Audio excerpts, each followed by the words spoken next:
Here we go. We're going live. You nervous? Are we going live? Nervous yet? I'm really nervous now. You just gotta give it a second. It'll be all right. You'll be good. Just watch me. All right. You'll be good. Dude. You're like in the perfect spot. You're perfect. Like, hat's right. Can see all the sponsors. Good looking man. All right. Don't move at all. Don't move at all. You're good. All right. So we ready to go? Let's do it. All right, guys. Welcome to Thursday night's Livewell here at Fish, North Georgia. We thank you for your time and joining us tonight. Got a great show in store for you, and going to talk a lot of fishing. Going to talk a little bit about professional angling. We got a high schooler in here who is absolutely as nervous as he could possibly be right across from him, even though we've told him, hey, it's all going to be good. So that's right. So relax. What's up, guys? If you watch, He's wound up right now. He's tighter than the dang coil wire. Coil wire, yeah, he is. You'll get used to it. So, again, if you're watching us on YouTube tonight, make sure or at a later date, make sure you hit the subscribe button and click the bell so you'll be notified of any future content. Of course, if you're on Facebook, join us at Fish North Georgia and the Fish North Georgia group page, Instagram and TikTok at Fish North Georgia, and Twitter at Fish North GA. Smash that like. Smash the likes on all of them right there. So that makes Paul happy behind the scenes. And going to take care of a little bit of business first. We want to thank Rachel Collins with 400homes.com for her support of the Livewell. Guys, if you're in the real estate market, you know it's ever-changing every day. You want an agent you can trust. Rachel is that agent. Not only that, she fishes. We like that. She outfishes her husband. We like to tell him that every time he comes up to the store. But really, really great gal. Now, listen, she's professional. She's honest. She's hardworking. You get that one-on-one service. And that's really what you need. Don't go to one of these big things with all these 500 real estate agents, and get you a one-on-one, that type of customer service from Rachel. Give her a call at 770-310-0599, or you can email her, Rachel at 400homes.com, and tell her the guys at Fish North Georgia sent you. And also, we want to thank Mpfl Dam Bait and Tackle for their support of the Livewell. Guys, listen, if you're on the Lake Lanier area, especially if you're down off Mpfl Dam Road to south end, they've got everything you need at their shop for you to have a successful day on the water. And if you're into trout, you like to go over there behind Buford Dam, Chattahoochee Tail Race right there. They've got everything right there set you up. Dave and the guys will give you absolutely great customer service. They're guys like us. They're not going to sell you something you don't need. They're going to give you everything that you do need. So 2595 Buford Dam Road. And what is the corner of that road right there, Paul? It is at the intersection of Buford Dam Road, Lanier Beach South Road, and Samples Road. Okay, so Samples Road, Lanier Beach South, where they both come together as a red light right there. If you're coming they're right there on the left. Tell Dave and the guys that Danny at Fish North Georgia told you about it. That's right there at the Little Ridge thing. So Adam Savage Fishing says, "What's up, Rob?" And all that. So Captain Rob, Okeechobee legend. I'm not a legend. Okay, we got something to get into there. So absolutely, they called me Collins. All you guys like that, listen, thank you very much. Also, too, this episode will go to iTunes and Spotify and all our podcast platforms. So if you're listening on that, we appreciate it. And I just want to let you know that this is a live recording with actual viewers giving us questions and comments. So from time to time, you're going to hear us address somebody like that. Check it out on YouTube as well, and you can kind of see it as it goes. So, but just want to let you know that because it's not your typical podcast that you're used to hearing, but it is live and it is unedited. So that's right. So anyway, we'll discuss the shirt thing. Let me introduce our guest tonight, and then so I'll make fun of him when I introduce him. NPFL Pro Robert Wroblewski. I messed it up, didn't I? Wroblewski. You got it. I got it. Yeah. You know why I added the extra O? I tried to euphonic it right here. I've seen that. I put ROO, bless, BLES, and then KI because I wanted to say it right. I'm terrible with names, man. But anyway, I appreciate you coming down and joining us tonight, and we're definitely gonna get in with you on life on the tour a little bit, talk about the NPFL and stuff like that, and. Look forward. I know you know the Millsaps, Logan, and I don't know them personally. I've met them a few times. Throughout the season. They're awesome. Awesome dudes. They're good friends with us. All NPFL we should do that. NPFL roundtable. Both of them been on the show a time or two, and we sponsor Logan and Jesse and Cody and Robbie Frazier, Cody Parker, and all them. So like that.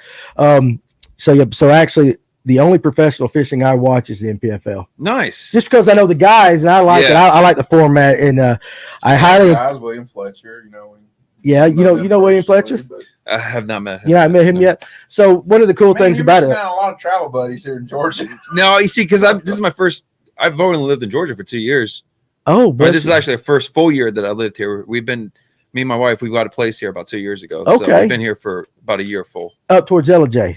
Up LJ, yeah. LJ, Georgia. Okay, beautiful little town in Gilmer County. And before we get in with you, I'm going to introduce the star of the show tonight. Look, he is so nervous right now. He can't see straight.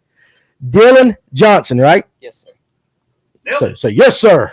No, you ain't got to say. I told you not to say sir. You kept calling me sir. I said, don't call me sir. I know he called me sir like 15 times, and I'm like, man, what you call me sir for?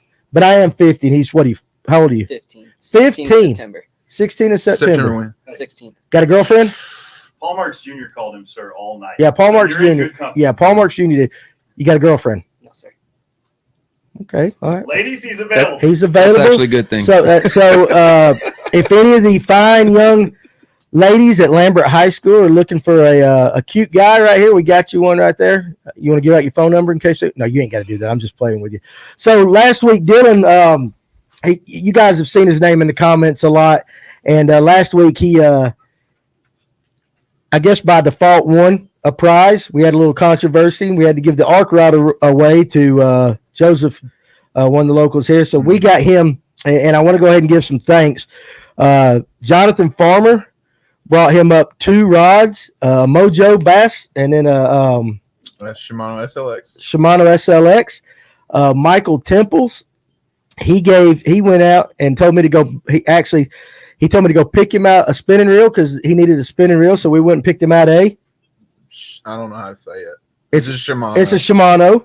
So it's not a Vanford or or anything. Yeah, yes. Nasty.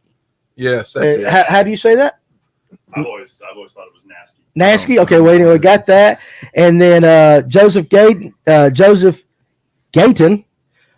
G-Man, also provided you with a casting rod. So he came up here tonight, got a reel and 3 rods, got a Fish North Georgia hat, looking good.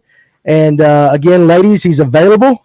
And we'll have to treat him like we did Beasley. I hooked him up with some line too. You hooked him up with some line? Yeah. That's why we can't make no money.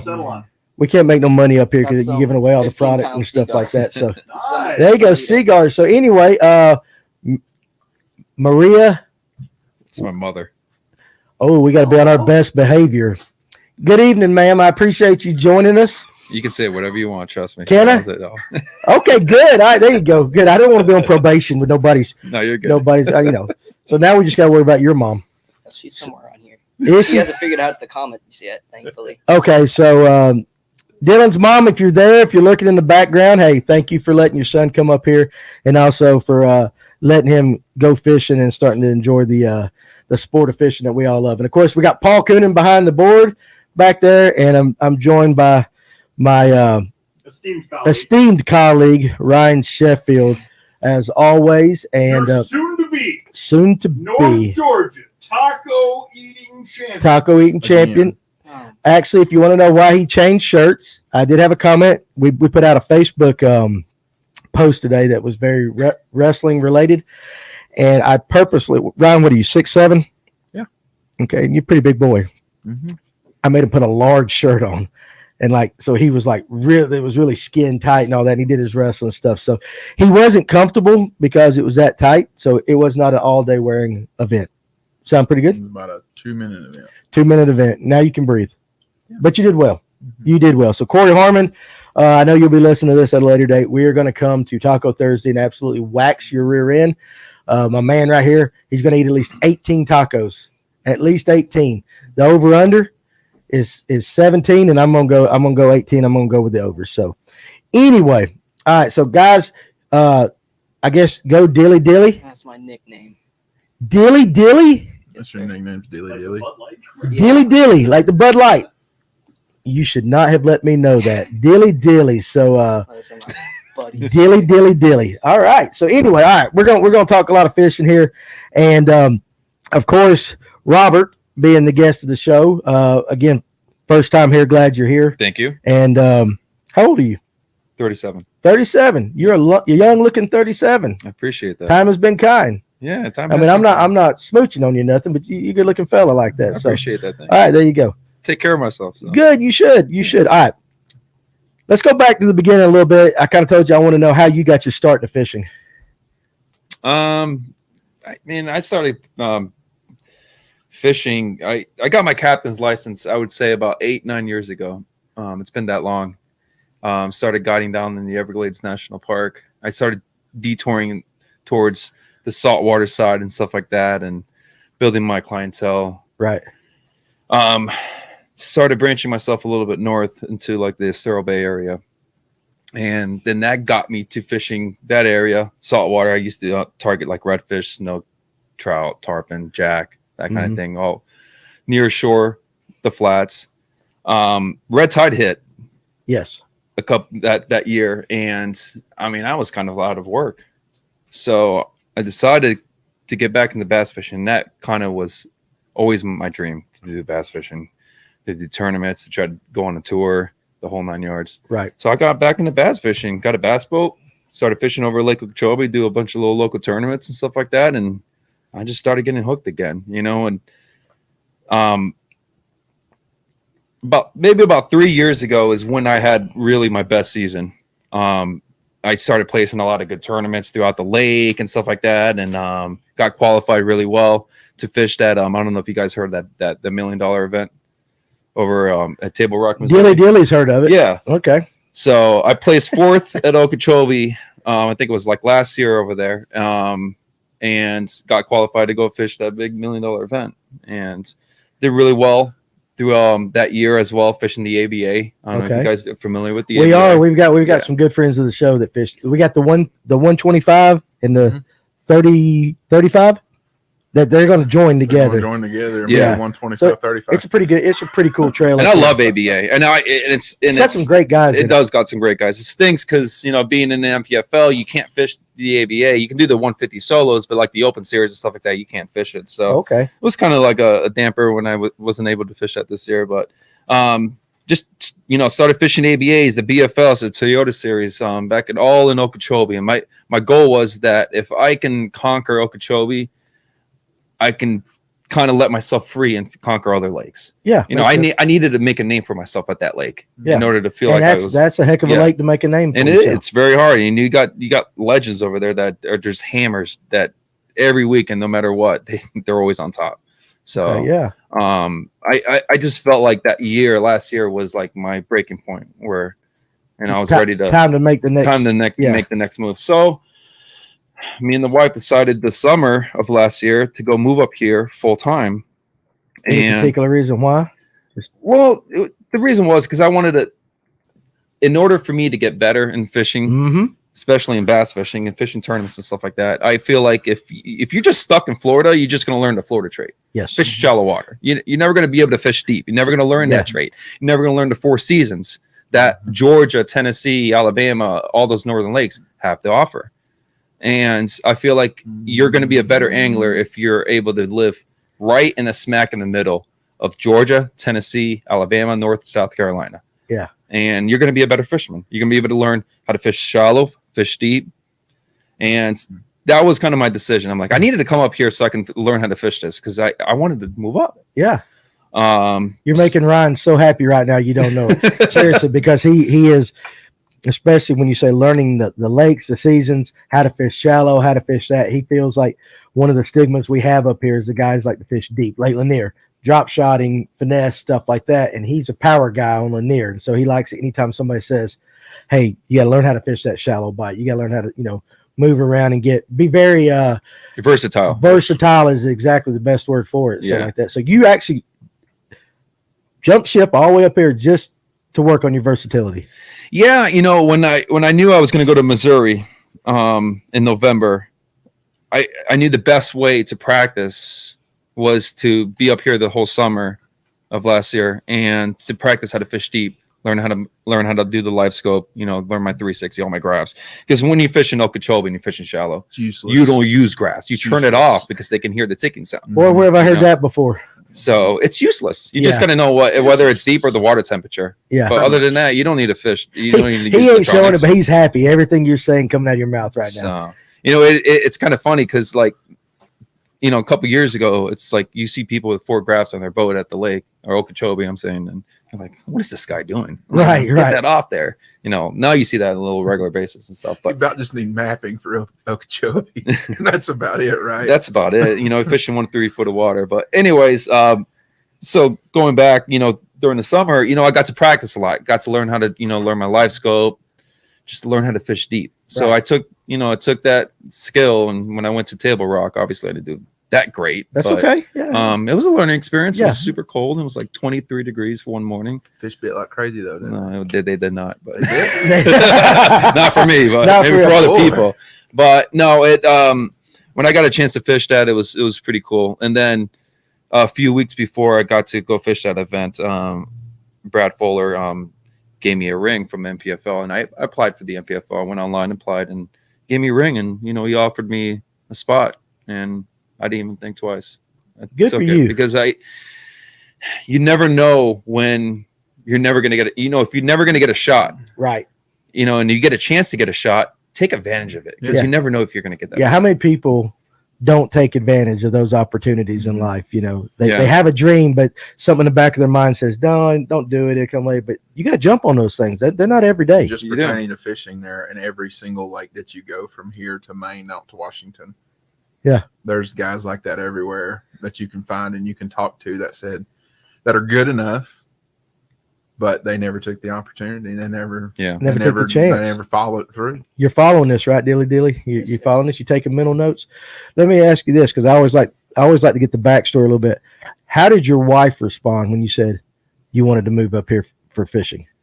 No, so she's originally from Michigan. Okay. So when we lived in Florida, she was just like head over heels when I told her, I'm like, I want to be up here full time, because it's so hot in Florida. Ain't it though? We were like miserable. We were like, that's the reason why we got a place up here, because we want to get out of the heat. Yeah. Well, it's a good place. Now, are you from Florida originally, or where Born you and from? raised. Born and raised in Florida. Yep. She's in Michigan. Yep. Had that meeting Well, come she had a about? place in Florida, and we just randomly met that way. Okay, so you met in Florida. So she's moved down there and then said, this is not for me. Because it is a different type of hot. And she was living in Florida when we met, and it took us about 4 years to realize we got to get out of here. Yeah. Well, hey, honestly, I was in ICAST that we talked about a little bit earlier. That was some kind of hot, and I went down there about 3 days, and I was like, I'm ready to go back to Georgia. And it's hot here. It is, But it's different But it's there. different. Oh my The Lord. it's humidity down there is a lot different. different. It is Yeah. different. It is different. And so how is we don't cover Lake Okeechobee a lot. Don't have a lot of people here that come on that and they're familiar with it. Some have fished it, but I saw in a comment legend, so legend status. So just real quick, tell everybody up here in North Georgia just what kind of special place Okeechobee is and what it kind of has to offer. Man, I miss it. Yeah? I do. I miss it like every day because, like, for instance, today I went to Lake Notley to fish. They throw these little Thursday tournaments and stuff like that. Yeah. And I end up winning. Had a decent bag. Had 3 fish, about 10.5 pounds with almost a 5-pound kicker. But it was a grind to catch those. Notley's tough. In the Notley is summertime. tough. These lakes up here are tough. I mean, especially for someone that's originally from Florida. But Okeechobee, the one special thing about it is that everything looks juicy. Yes. It looks like it's the juice. Yes. But you really, really have to, search for them and stuff. Like, you gotta, it's depending on the clear water, because it's dirty a lot of part of the lake. Mm-hmm. Whether if the water's high or the water's low. So it Time of the year. fluctuates. It does fluctuate. The water levels start going down towards, like after the spawn and stuff like that. It starts dimming down, and then when the rainy season comes up, it starts coming back up again. So. Now, I've heard this, so I don't know it to be true, just from other people talking, that when the wind comes a certain way on Okeechobee, it gets extremely rough, Yes. especially out in the middle, because it's just such a huge lake. Now, is that true? If you get a northeast, the southeast wind, it's tough, because when you look at Lake Okeechobee, it's like a giant fishbowl. Mm-hmm. The whole east side of it, from like the northeast side to the southeast side of it, it's pretty much not fishable. I mean, you can fish it, but the majority of the fish are from the south end, all the way from the west side, all the way to the north end. So and is that just because of the terrain of the lake, or just because on the east side it's been sprayed and for so many years, and the hurricanes, a lot of that grass and the filtration over there is kind of diminished. A lot of the fish have detoured towards the west side where you got more more grass and more areas for them to roam around. Better water, and better stuff water, like that. clear water, places to get into. Okay. Stuff, yeah. So would you describe yourself coming from Okeechobee up here? So would you describe yourself as originally a power fisherman? Spinnerbaits, fast moving stuff, or yeah, I mean, there's not really much of a finesse game, I would think, at Okeechobee, or is there? No, there is a finesse game. I mean, well, not like finesse meaning like it's a different finesse. It is like Yeah. I throw jigs, like gambler jigs, or like a medlock jig, 3/4 ounce black and blue medlock jig, and trailer it with an intruder from Bruiser Baits, and you flip that in like cocktail heads and buggy whips and stuff like that with like 50-pound braid. That's the kind of finesse you're kind of doing. Or that's interesting when the jig is a finesse. Yeah. Or you're punching mats with 1.5 ounce tungsten. Okay. You know what I mean? Isolated mats. Something I get you to do. Yes. That kind of thing. We're still working on skipping docks. So is that kind of finessing? I mean, I don't know. I mean, you're finessing, it's not power fishing by any means. You're not throwing a chatterbait or spinnerbait or a big easy or a super swimmer on top to try to get a reaction. Okay. So and of course that's a largemouth lake. It's a largemouth, yeah. Largemouth lake. Yeah. On a scale of 1 to 10, 10 being the highest, describe the bass fishing in Okeechobee. I would say about a 7 or 8. Has it been better, worse? It just always stays about that. Depends on times of the years and stuff like that. Okay. Obviously everybody goes from like November to like this, during the spawning period. I'm a true believer that these bass in Okeechobee spawn the first cold snap that we get in Florida be about mid-October to beginning of November. That's when they spawn? They start beginning. That's the first wave. The first waves come in. That's interesting. So in October, and here it's in like March or...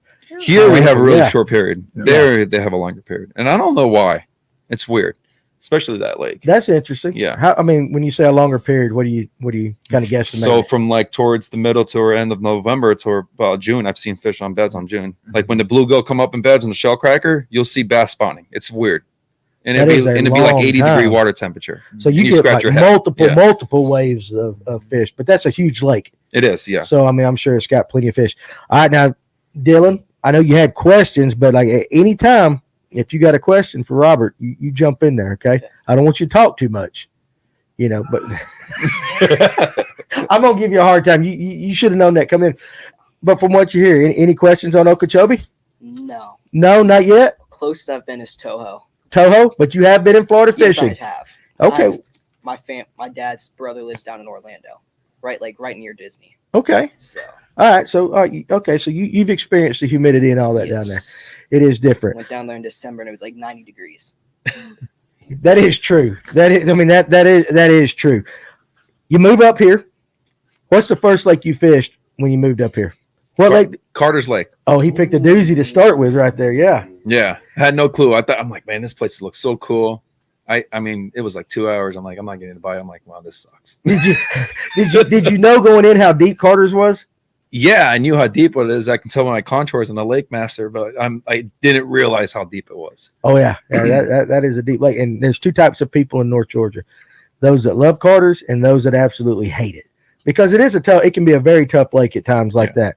So, Carter's, did you jump on continuing with your jigs and stuff like that, or did you try to start learning more of the drop shot stuff like that? More of the drop shot. And how was that transition? It was different, but it was pretty cool because when you have all your bells and whistles, your live scope and 360, it comes a little bit easier. You can kind of, pick them apart that way. Any tips for anybody that might be listening? Because I know we got some Carter's Lakes boys that they're on tonight. I don't have any tips for Carter's Lake. At least you're honest like that. A lot of people don't. I know Heath Thompson over there and Ronnie Thompson Fourth. He's a good friend of mine. Met for the last couple of years. I talk to him here and there and stuff like that about Carter's Lake, and he tells me, man, you got to fish about 20 to 40 feet of water and throw like a green pumpkin jig. And that's what he really tells me. I'm like, like, really? That's about standard. You just gotta drag it. Yeah. But yeah. That is that.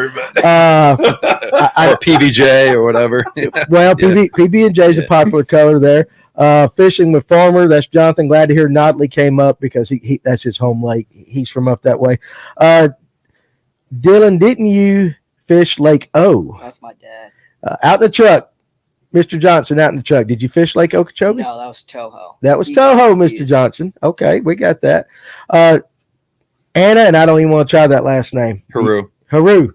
Now, do you know her? That's my aunt, yeah. Sure, aunt. You got your entire family watching tonight. Well, we thank every one of you watching.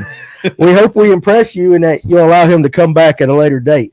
Have you tried Lanier yet? How much time have you spent on Lanier? Really? Yes. Okay. Yeah. You know that's the best lake around here, right? Yes, from what I've been told. Allegedly. But the time that I did go was, I think it was like in December, this past December. Man, it was cold. It was like 30, 40 degrees. Yes. But I just wanted to get out. I've been like during the off season, I run the boat at least once a week. Okay. You know, even though it's cold, I like to run it at least once a week and stuff. Now, do you just basically just make a circle around the lakes up here and just try something different every time, or do you actually have a lake you concentrate on the most? Notley is probably the main lake I fish. Okay, there because you go. it gives me an option to catch largemouth and spots. Yeah, we need to do that. We got to get you to sign an autograph for Jonathan. You don't know Jonathan Farmer, but I promise you now you're going to end up meeting him. He will come up here next time he comes up here. He's about his height. He got this big old puppy dog grin, all that. He'd be like, "Yeah, Notley." He took me up there. Now, have you tried? Now, when you go to Notley, do you fish more offshore, or do you hit them docks and all that stuff where it's shallow? In the morning, I usually go shallow. You go shallow, but then I go offshore the rest of the time. So my first experience was skipping, and I'm a farm pond boy, electric reservoir, running a lot smaller, no docks and all that. And so Jonathan took me up there, and that's where I experienced skipping docks for the first time. And that is a skill that I've yet to master. But how about you? You good at skipping? Yeah, I love it. You love it? Yeah, I mean, it took me a while, like especially being up here, about a good year to. Because I imagine you didn't skip too much down on Okeechobee, did you? He's fishing Notley, man. I know. You got to be able to skip. 50% of the year, your fishing is going to be around docks on Notley. It is. It is. That the infamous Dylan. Yes, for those guys that are watching, this is Dylan, nicknamed Dilly, and I like that. How'd you get that? Just from the commercial? Yeah, I don't know how my dad came up with it for me, but somehow it came Look at that along. spider coming down from the sea. So it's your dad's fault? Yeah. Is there a spider coming down? There was a spider coming down from the sea. Welcome to Marble Hill. A lot more than luxurious fish, North Georgia. You probably thought you were coming to a real nice podcast booth and all. They didn't know you was coming to a basement, did you? No, I kept walking down. I'm like, man, am I gonna get murdered down here? Listen, seriously, Jimmy Hoffa's buried in that corner over there. All right, so you're up here. You moved up here before you got the call for the NPFL. Yeah. Okay, so you're up here. You're doing this to make yourself better. You get that call. Yep. Tell me a little bit about that. How'd that feel? It was like 9:30, 10 o'clock at night. I'm like laying in bed. My phone starts ringing. I'm looking. Like, who is this? So I step out, answer it. It was Brad. We started talking. Ran back inside. Woke up my wife. I was like, "Hey, I got in." That's goes, right. Congratulations. Go to bed. Yeah, she wasn't as excited as you. She probably knew you were going to do it the whole time. I mentioned it earlier. I love the NPFL.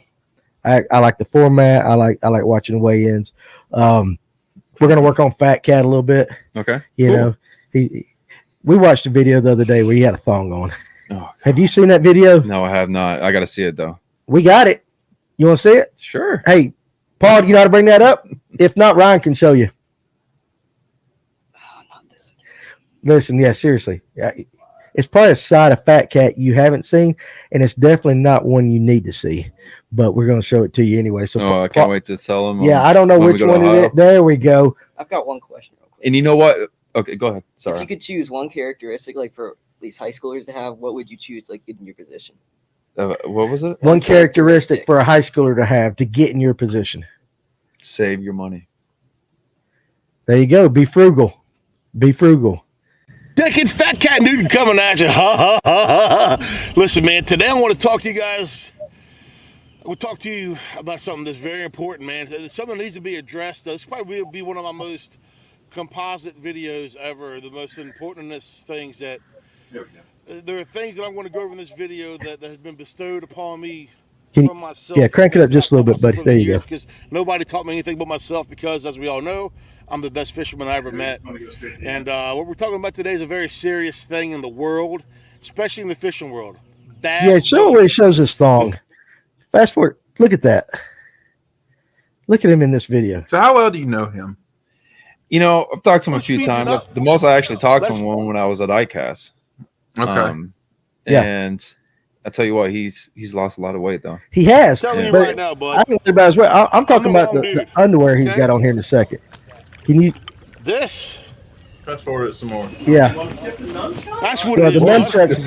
He's What throwing is- numb. I don't He's acting know. like somebody's I don't kicking him off a It's private blood lake. against Tell the you, two casts in have your you eyes. ever They put like heard a of a Kumite? jump rope between. 1987 Kumite champion right here, bud. These right here, go that way. Yeah, let's get his Yeah, reaction go there. that way. I'll be here fishing. But like I say, you know Oh, how here that he is. No, wait a second. He's It's getting ready that to turn around. high kick. You can practice that or leg sweep. Like leg sweep. Look at that. That's what I wanted you to see. Anything like that. If he comes at you, Now, if he, honestly, if he want to why be coming you at me wanted like to this, do that. because you deal with him, I was he's a saying, man, I don't professional and all want that. no But did you problem. know that video existed? No, I did not. Like- No, no. We watched that last week, and thankfully it was he all left. funny. And he turned around, and I went, Um, "Oh." And I really I'm gonna hope you bring it guys up take to him. something away. Bring it up to him next time Yeah. you see it. So, it is. So anyway, yeah, we're gonna. I want to question him about what was going on when he made that video. He's a very funny guy, but how is it? You know, the NPFL. We've talked a little bit with the Millsaps and all that in the past. From your point of view, what makes the NPFL special, It's the way they treat you. and how is that? They just treat you like royalty. You know, even going back to the first event, which to me was a really miserable time just because it was so cold and rainy. It just wasn't used to it. But despite all that, I had a blast. And because they make it just treat you like royalty, you know? They treat you with respect, the way you should be treated. Okay. And it, like, from the get-go, I felt like I was part of a big family. That's a good thing. Yeah. That's a good thing. What about some of the anglers? You got any buds on the tour? Yeah, I got a few buds that I talk to on a daily basis, like Adam Savage, Okay. Rick Mitchell. I talk to Jake Schultz. I mean, Okay. those are the three guys I really, really talk to on a regular basis. Michael Catt, there's another one. Right. Yeah. Intimidated at all in your first tournament? I know, you had to have a little bit of a jitters going Yeah, I on. mean, you're always going to have jitters. You're never going to sleep the night before. See, I'm not the only one. Yeah. Of course, mine's in a little bitty tournament up here. I can't sleep night before a tournament. But no, I had the jitters. It was more jittery knowing, like, how am I going to make it and how am I going to run through Cumberland? Because that Lake Cumberland was our first event, and that was a really cold, miserable event. And it even though it was my first event, the jitters weren't really there until I went to Hartwell. Okay. Yeah. And why is that? Just because. Because he found something on Hartwell. Well, no, not that it with the whole Cumberland thing. I knew when I saw the schedule, Right. when the season came out, the schedule for the season, I already had that pencil in my head. I was like, I'm not going to do well in this one. Okay. So, just knowingly, like, how the weather was going to occur and stuff like that. So I just wasn't really nervous on that event. But when I got to Hartwell, I had the jitters because I've been fishing Hartwell for a while. I've been practicing. I didn't know Cumberland that well. Okay. So I didn't know what to expect. I know what to expect in Hartwell. So I was a little bit more jittery at the time. Okay. We don't get to talk Hartwell near enough here. Your mindset going in, what were you looking for to start your tournament off there? Do you have a particular pattern in mind? Cumberland or Hartwell? Hartwell. We're going to skip Cumberland. We're going to go straight to Hartwell. Hartwell, so they were spawning coming off the spawn. So I was targeting spawners the whole time, and I must have marked like 200-300 beds, through the 3 days of practice and stuff like that. So my get-go was just fish shallow, throw a white fluke, or throw a Cinco. And that's basically what I did. But on day 3, I figured how to really catch them on the beds because they weren't really hitting the Cinco at all, and they weren't really hitting the fluke. I mean, I can sit there for 2 hours and I can play with a 3, 4, 5 pounder, and she just, like, they're not going to hit. Yeah.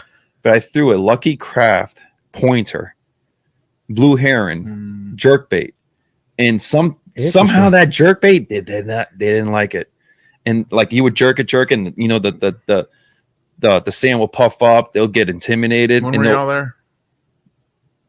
Third week of April, and they would tip the back of those jerk baits, and it was just enough for you to set the hook and catch them. Remember how I told you the heron will molest the largemouth, especially in like late April, early May? That's right. Yeah, you did. They're doing the same thing with the jerk bait. Yeah, okay. They thought I was a herring. So mess with and that worked. That technique worked when I went to Notley. Yeah, and I caught there's herring and dog out of them when I went to Notley like the next day. So what made you pull a jerk bait out of all things? I was throwing everything to try to get him to bite. So you were just going through, couldn't do it, pulled out the jerk bait and went, oh. Yeah, because it was a good 4-pounder on the bed, and I knew I needed that, to accumulate my weight. And I'm like, you know what? I want to try to catch her. I got 2 hours to spend, and she just randomly hit that jerk bait. And then you figured it out. The rest of the day, I'm like, jerk bait. Yeah.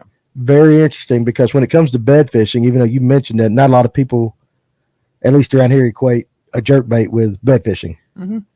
They do? Or they don't? Not many. Yeah, not many. But the few that know. Okay. Any questions there, Dylan? You still? Huh? No. You know you can talk at any time. This is, your family here. So anytime you need to jump up, you can tell me to hush, and I'll hush, and you ask your question. Okay, you're free to do that now. Undoubtedly, you weren't expecting that, though. Yeah. What were you expecting them to do? I mean, you figured Cinco, when you were throwing a Cinco, just letting it fall in the bed, and they just wouldn't pick it up? They would just roam. I'm like, well, they were committed to the bed, right? But they were just kept on roam. They just didn't like that presentation. So the minute I threw that jerk bait and I saw it, and I was jerking it, and that fish, puffed up, and I'm like, that caught my eye. Okay. And then I finally got her. I didn't snag her. Caught her. Right. I caught all my fish on the mouth, by the way. There you go. For those of you that are watching. Yeah. Any guys like that. I got GoPro videos to prove it. But anyways. Yeah, y'all do have to have the GoPro. You have to run the GoPro. Absolutely. Yeah. So, and that's how I figured it out. That was day 3. So it was, if I figured that out on day 1, I probably would have had a better bag. Yeah, well, absolutely. But this will lean something that maybe you can learn from. How long do you give a bait before you go into something else? It just depends. When I'm fishing, I'm going to attack an area, and depending on what the area looks like, I'm going to throw all kinds of different things just to attack that area. Whether it be a chatterbait, topwater, drop shot, jerk bait, crankbait, and such. What's your confidence bait? Chatterbait. Yeah, jackhammer. And is that okay? Jackhammer. Is that from being down at Okeechobee with all the grass? It's just not necessarily. Actually, my go-to favorite thing to throw is a frog. I noticed in the comments, Rick Mitchell is in the house. Robert the Frog Man. Yeah. So let's talk a little bit about frogs then. Hey, I'll take it wherever them guys lead us. That's where we're going to go. I've got one question. Is it worth the money to spend the extra $15 on a jackhammer opposed to like an original one? Yeah. Good question. 100%. The original chatterbait flutters a lot. When you actually reel it in, and just you can see it kind of going all over the place. Jackhammer has more, just a better presentation. It's tight. It's smooth. Yeah. It's not going all over the place, snagging on things and stuff like that. I did notice that and stuff like that. So. Okay. What kind of trailer do you run in your? I use the one that I got you. It's a bruiser bait, super swimmer. Okay. I use the Moonlight, or I use the Silver Flash. Okay. Yeah. All right. Yeah. Okay. So there you go. That's a good question. Because I've got a couple. I traded them with one of my friends, and he's like, I don't use these. I'd rather use an original one. I haven't seen any difference, and I wanted to know for sure if I should pay the money for one. 100%. I mean, you think it's like components too? I mean, is it better components and stuff, or is it just that design? The way it comes in, the presentation. It's not all over the place like the original chatterbait. Okay. Or like the Thunder Cricket. I've thrown those Thunder Crickets by Strike King, and they're not the same as the jackhammer. And I don't think anything beats the jackhammer. So there you go. Yeah. So we tried out the new slobber knockers because that's how I won. I want to get one from what I got from Berkeley. Yes, sir. Yeah. Those just came up from. Yeah, we got them upstairs. That's how I won that rod and reel. That's right, because you did. So you don't have any? No, I was gonna get one. Well, I tell you what, I'll give you one. Listen, you just got on to me earlier. But I own it. I'm just kidding. I'm just kidding. I'm kidding. I'm kidding. I know Ryan knows that if a kid comes in here, we like to set him up, and we always get. What color, Ryan, would you give him? In slobber knocker? In a slobber knocker. Probably either that bruised or that green peak or that GP shad. Okay. I think that's what I got in the jackhammer, that green pumpkin shad. Dylan, speak up now. So I had a comment What's up your there. favorite color jackhammer? White or sexy shed. Okay. It You don't already- like Bee Height Delight? Huh? You don't like Bee Height Delight? The bluegill. No, I like the bluegill one when I was in Okeechobee a lot. Yeah. So Yeah, Patrick. So that Bee Height Delight works up here too. So don't. He's my buddy. Yeah. Yeah, it works good up here too. Why is he going to give you hell tomorrow? I don't know. Talk up. I don't know. You can bring that thing closer to you. That way it'll be louder. There you go. He doesn't know. So how many of your friends are actually watching this? He's just jealous because he's not I on know here. Jacob Anders, I know he's one of my good buddies. Patrick Yeah. is, I don't know if Will's on here. Jack, my buddy that caught the 13 a couple months, like last month, Yeah. might be on here. I don't know. I Okay. told him about it. 13 And then my pounds. buddy Tommy, the one that said dilly Yeah. dilly, he's the one that's on here. I got a picture of the 13. Yeah, you can pull it up and show them why I asked this question. Jacob Anders wants to know, what's your favorite bass lure to use in the fall? And I guess it depends on where you're fishing. Depends on where I'm fishing. Yeah. Rattle trap, jerkbait. Rattle trap and a jerk bait. Now, how do you throw your rattle trap? Are you a hopper off the bottom or No, slow roll it. You slow roll? Yeah, I like to make enough smoke as possible. Okay. Yeah. All right. You got a particular brand that you like? I used to use the Bill Lewis ones, but Arc just came out with the new flats. And Okay. they're good. They jam it? I have a couple prototypes that I use this year. That actually, when I was fishing Hartwell, that was actually one of my go-to baits. Okay. Was the And rattle trap. we're gonna get into ARC. I know your association with. I actually caught my Yeah. PB on a rattle trap in the fall off where I was telling you about earlier. Well, what's your PB? 6 3/4. There you go. That's a good fish. I think you would take 5 of those on any given weekend, for sure. So, jackhammer is the best spotted bass lure in The fall. the fall at night. You throw it at night, or do you fish at night? I don't much? fish at night. Yeah, fish. Yeah, it don't make much I'm in sense. bed. Try it. I'm You're in past that. bed. Yeah. Now, Derek likes to fish at night, so they show him. That's a doozy right there. Now That's a giant. that looks like an Swipe Okeechobee over- fish. Over one or the other way. So Dylan's right now pulling up pictures of a 13-pound bass. Jack, Daniel, if you're watching, this what- is for you. Jerry, and I hope I say this right. Is it Brussau? Russo. Brusso. Jerry. Man, what's up with all you guys having all them consonants in your names and stuff? I can't pronounce it. So, Robert, don't give up our Florida secrets too. Yeah.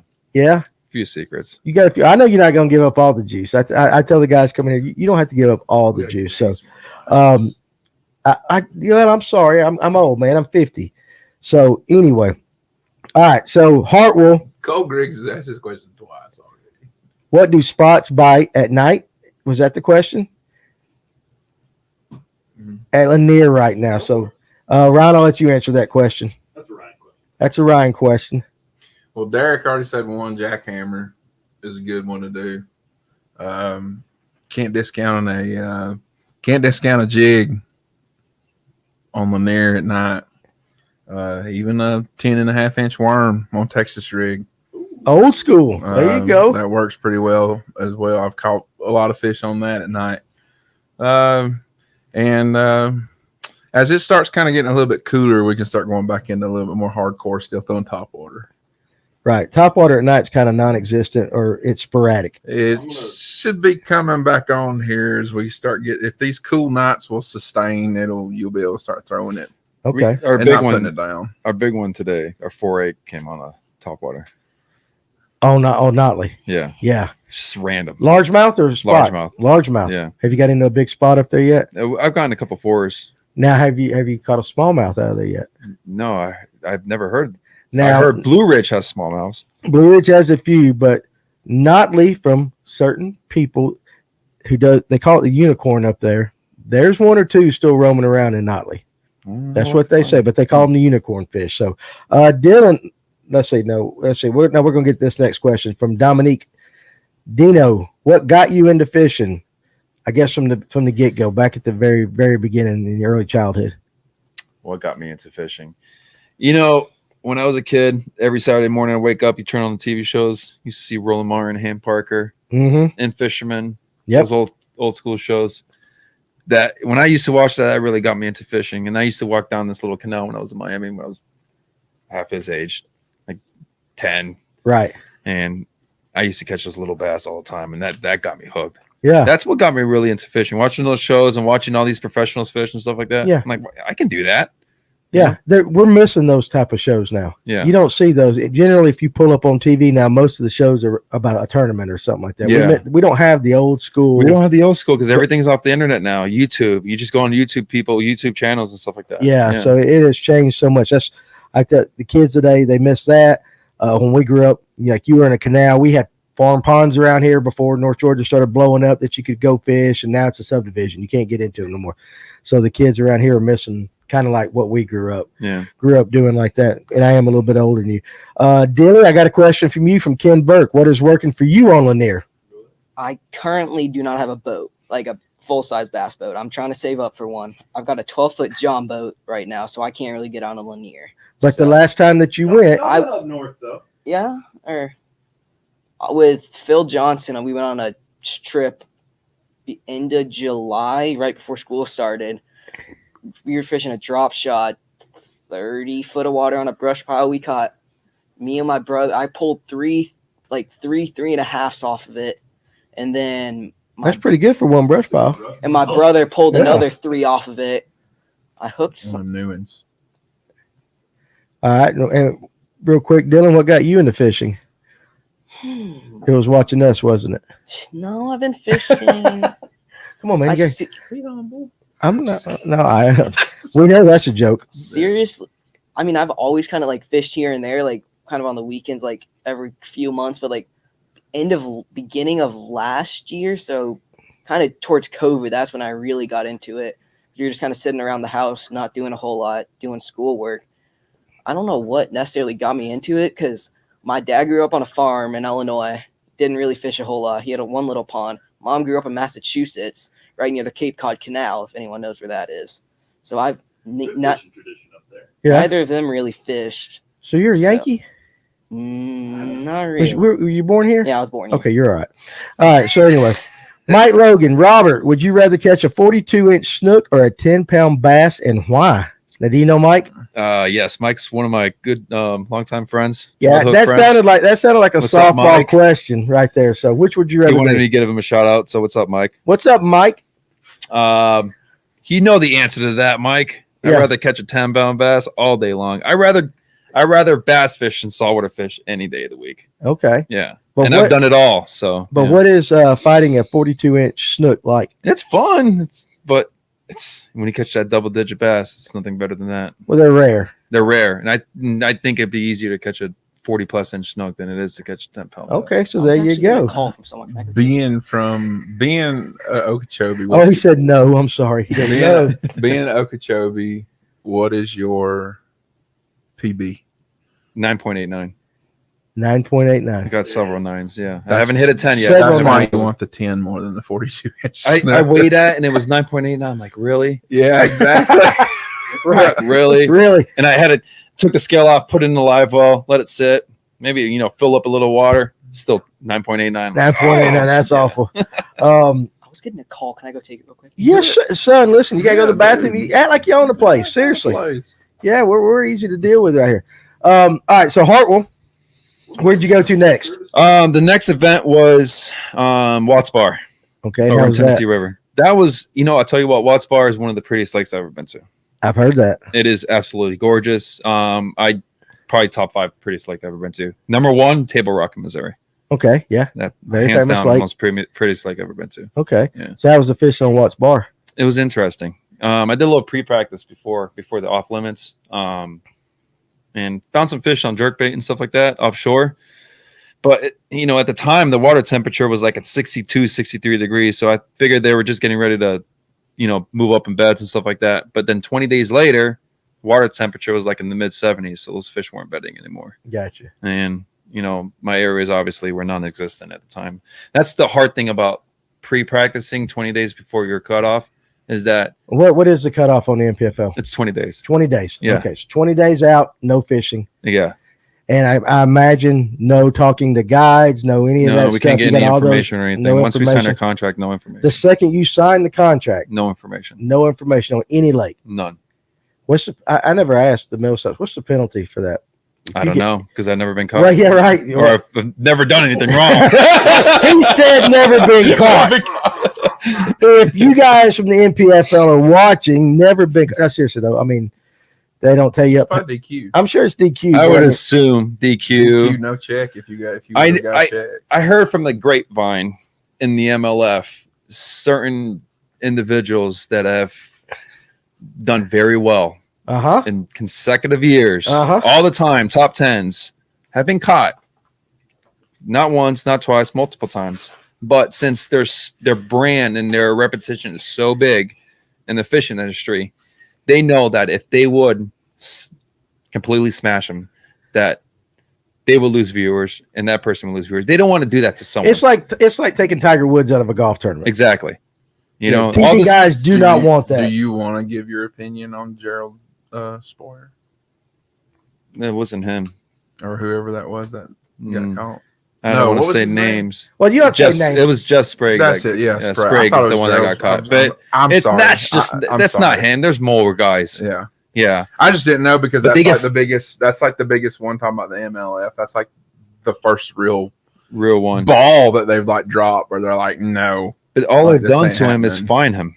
And Right. they find the other anglers, you know, in the events and stuff like that. And they keep things under disclosed. That's just what I heard from the grapevine. And I'm not going to try to point fingers. Oh, absolutely. and- Yeah, and I get it. blame I totally people. get it. And you hear Yeah. that. How's that make you feel? How's that make you feel when you go to a tournament? And granted, maybe it hasn't happened in the NPFL, but let's say you go to a tournament and you've heard that before. The rumors are out there. You know, how's that make you feel as a competitor?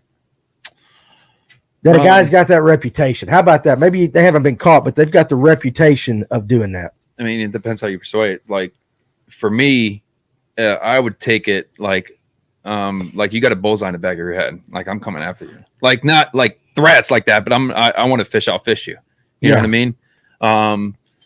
But with those people that end up cheating and stuff like that, they should no longer be able to fish tournaments Do you think for one? a significant amount of time. Do you think it should be a lifetime ban? I don't think it should be a lifetime ban. But I think it should be a ban enough for you have to work your way up big time, bud. You know? Yeah, it makes sense. Start from the bottom. Have you ever been experienced on any level with the cheating? No, I never. I mean, not that experienced you have done it, but like guys that have fished in trails that you fished in or anything like that, haven't experienced that. No. I know in saltwater fishing, I used to fish a couple of redfish tournaments, and when we watch the scales and the redfish come in, we noticed certain redfish look discolored, like they were in cages at one point. I mean, it's usually when you fish these redfish tournaments, it's two fish redfish, or it's two limit. So they're 18 to 27 inches. So that 27-inch redfish needs to be big and fat, Right. to outbeat all the other ones. Gotcha. Yeah. How about I don't want to harp on the cheating thing too, but is there unwritten rules in bass fishing that while they may not be enforced, may not be enforced by the actual rules, but you guys know going into that's a no-no. Anything like that. Kind of like in baseball. You got the unwritten rules in baseball. What are the unwritten rules in bass fishing? Man, I just followed the rules. And you don't have to worry about it. I don't have to worry about it. I just do what I'm told and do it clean. Hopefully one day I'll hit a big one, Yeah. Well, no, man, that's a good answer. That's good. We were just watching videos last week of guys coming in on top of each other. And Yeah, the stuff like respect. that. The respect factor. Yeah, going back to Watts Bar, I was coming around the bend and I seen this boat right on this point, and I kind of, whitewashed them, and I was like, oh man, why did I do that? And it's an angler from the NPFL that at the scales. I'm like, man, I'm sorry that I cut you off like that. And he goes, that's fine. But at least you went and apologized. Yeah. Some guys feel like they're entitled to it. And it doesn't matter because, like you said, of their name, they can do whatever they want. You just apologize. Hopefully they'll be nice to you. Well, there you go. So, all right, you got any questions there, young man? I have a couple things. All right, here we go. It's your show. Get How in there. exactly do you cheat in these tournaments? Like, do you have like a basket with like? I'm just confused. Like, do you have a basket with fish set aside like someone brings? But there's a lot of ways. It's the main thing is information. So do you realize what he's saying when he says he can't get information? Like once they sign their contract, whatever that particular lake is on the schedule, you cannot talk to anybody about that. Say he's coming to Lanier next week. Say he's fishing Lanier in a NPFL next weekend, for example, since we use a local lake. We can't sit here and talk about Lanier in front of him. Oh, okay.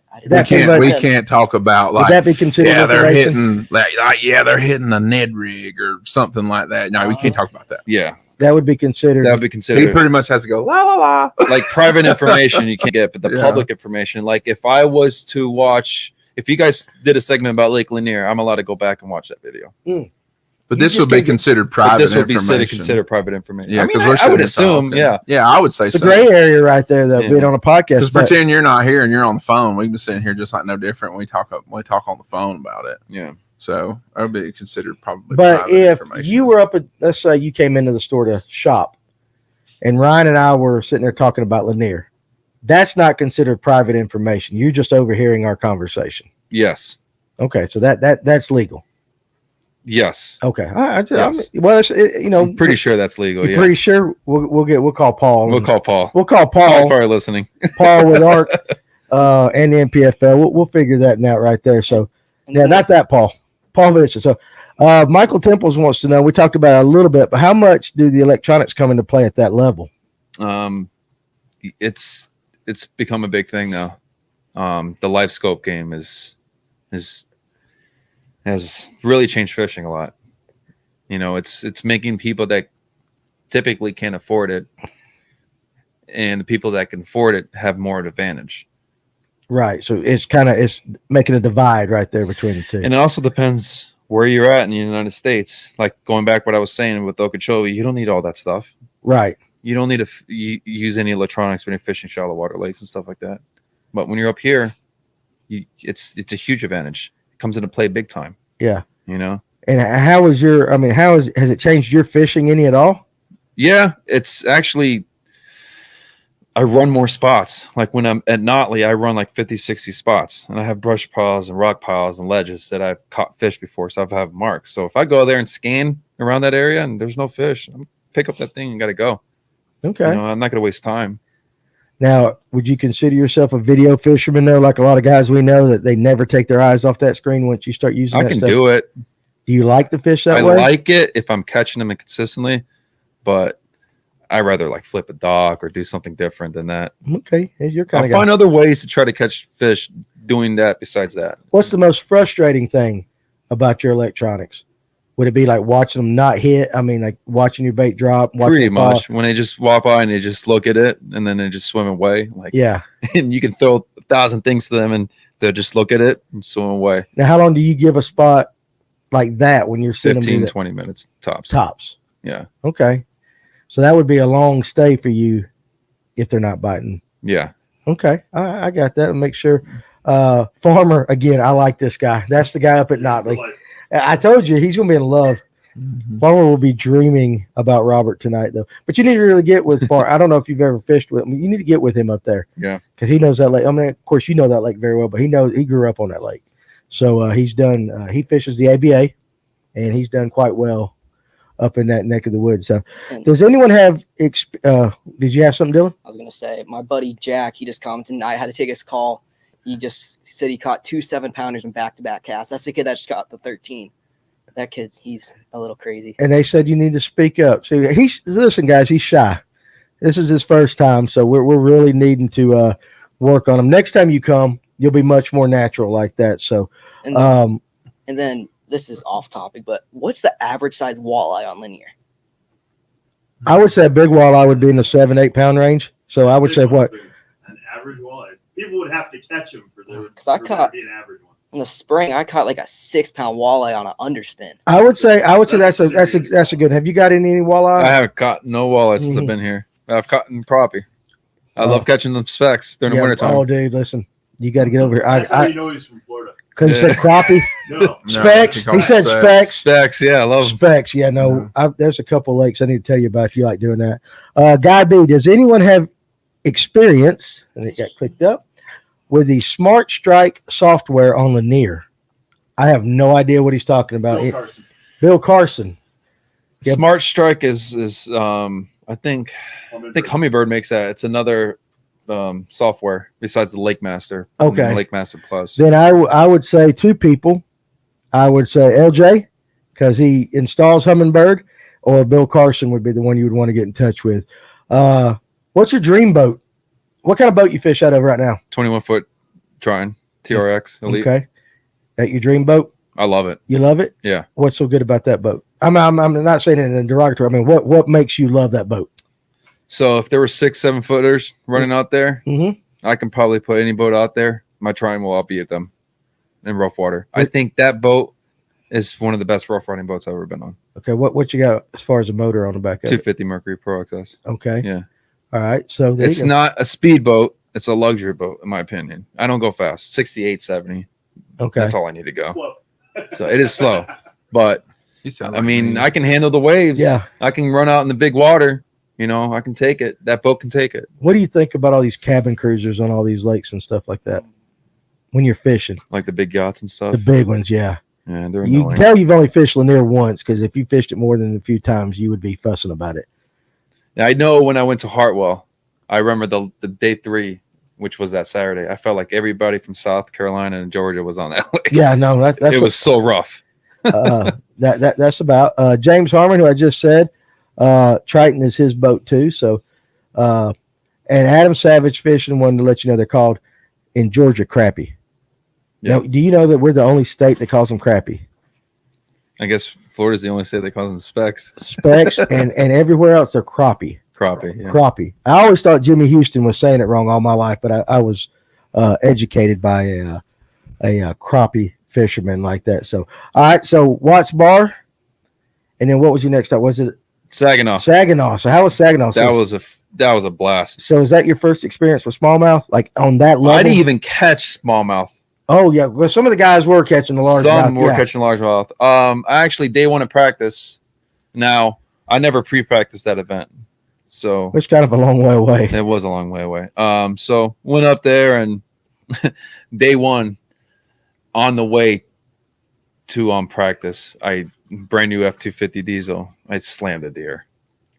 Totally took the front end out of it. That's not good. Day 1 of practice. That's not good. Like before I even went to the ramp and everything, I'm like, man, this really had to happen. Yeah. You know? Right. So spent almost 3/4 of the day trying to locate smallmouth, and I couldn't figure it out. Now, I'm not a smallmouth guy, but I really want to learn how to catch them. So I did all my research and everything and try to figure it out. I'm like, I couldn't figure it out. So I'm like, let me go run to these marshes and try to find some largemouth.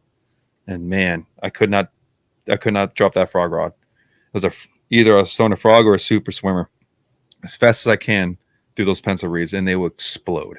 And I was catching 2-3 pounders, and I figured if I can average 15 to 16 pounds a day, I can get a good check.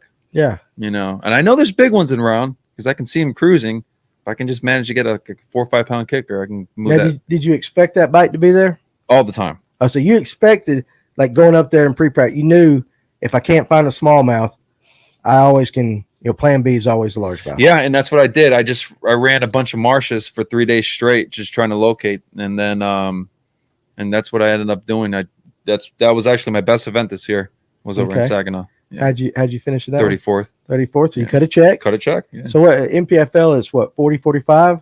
Roughly right in there. About, I think it was 41. Okay. Yeah. So is that your first check from as a pro? Yes. How'd that make you feel? Felt pretty good. Yeah. Yeah. It's like finally. Well, I mean, I imagine. Yeah. The sense of accomplishment and all that. You hit the deer, smallmouth weren't there, got the largemouth, got a check though. So at the end of that week, had to feel pretty successful with that. It did. It felt really good. I mean, this year has kind of been a roller coaster year. I mean, at Cumberland, it's the first tournament I've ever zeroed in. But you weren't alone in that though, were you? What do you mean? As far as having a tough time at Cumberland? No, there was 47 anglers that zeroed. Yeah, no, it was tough. It was very tough. Yeah. Yeah. I wasn't the only one. Right. And that, with professional fishing or with fishing in general in tournaments, you got to keep yourself humble. That took a little out of me. Yeah, absolutely. I looked myself in the mirror. I'm like, am I capable of doing this? Yeah, I'm spending all this money and everything, and I just zeroed my first pro event. Am I capable of doing this? And sometimes you just got to be like, you know what? You got to do it, because you never know when it's over, Right. So the next event I fished was the Ray Scott Championship for the ABA. I qualified that from last year. Okay. And that was over in Lake Mpfl. Ended up getting 6th. Okay, that's a very good finish. That was one of my favorite events. And then it was Hartwell and Watts Bar. Okay. And after that event, the Hartwell, I finished 51st. Watts Bar finished 43rd, like 2 spots away from getting my next check. Right. So each tournament, it seems like I keep getting better and better. So how's your confidence doing this? So it's growing? It is, yeah. How'd you do in Saginaw? That was what? Would you end up finishing? 32nd or 34th. So you're on the right progression. Yeah. Where's the next event? Up in Sandusky, Lake Erie. Lake Erie. Another great lake. Okay. Yeah. All right. So you know about that one? It's a pun, Danny. It's a pun. Oh, another great lake. Yeah. Okay, I got it. No, it's crazy. This year, that. You're right. With traveling and everything, I got blessed to fish 3 Great Lakes this year. I went to Saginaw, Lake Huron. Then after that event was over, me and the wife and the family went over to Traverse City, went over to Lake Michigan and got to fish Lake Michigan. Finally got my smallmouth in. Okay, there you go. So that was awesome. You didn't use one of them floggers or nothing like that, did you? No, I didn't. Have you ever thought about actually trying that? That's so weird. It is. Listen, I did not. I honestly, and again, I'm a hillbilly from the South. I did not know what that was. And then last year I saw it on Facebook. Got to look like it had a cone in the water, and I'm like, the hell's he doing? I had no idea they were actually looking at fish in that. Yeah. I just thought it was somebody posted that. What kind of research do you do on a lake before a tournament? How many hours do you put in reading maps, watching YouTube, whatever it is that you're allowed to do? I have 3 different map systems. So I got CMAP, Navionics, and Lake Master with Humminbird.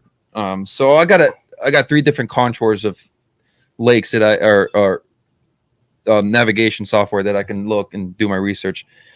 YouTube, I YouTube videos, YouTube recent tournament videos of whether the leads or the MLF has been there before. Go online, look at Facebook pages, and check their Facebook pages and see what other anglers are posting and stuff like that. Right. That's the kind of research I do, because we're not, like I said, we can't get any information. I can't ask you. I'm like, tell me some spots over in Sandusky, Yeah. I can't I'm not do the that. guy to ask, but yeah, I totally get that. When you get to like a brand new lake that you've never fished before, are you looking for something particular? Like I like to fish points, or I like to fish back of pockets like Ryan does, just whatever is your strength. Do you look for something to see if that lake has that first? Is there something you look for first, or basically how do you break down a new lake? It depends on what time of the year. Okay. Like during the spawning season, obviously you're going to check shallow. You're going to look shallow. During the fall, they're going to be, getting ready for their winter mode. So they're going to be deeper, right? Usually in the back of creeks and stuff like that, or off points, like you were just saying. During the springtime, during April, May, June, July, the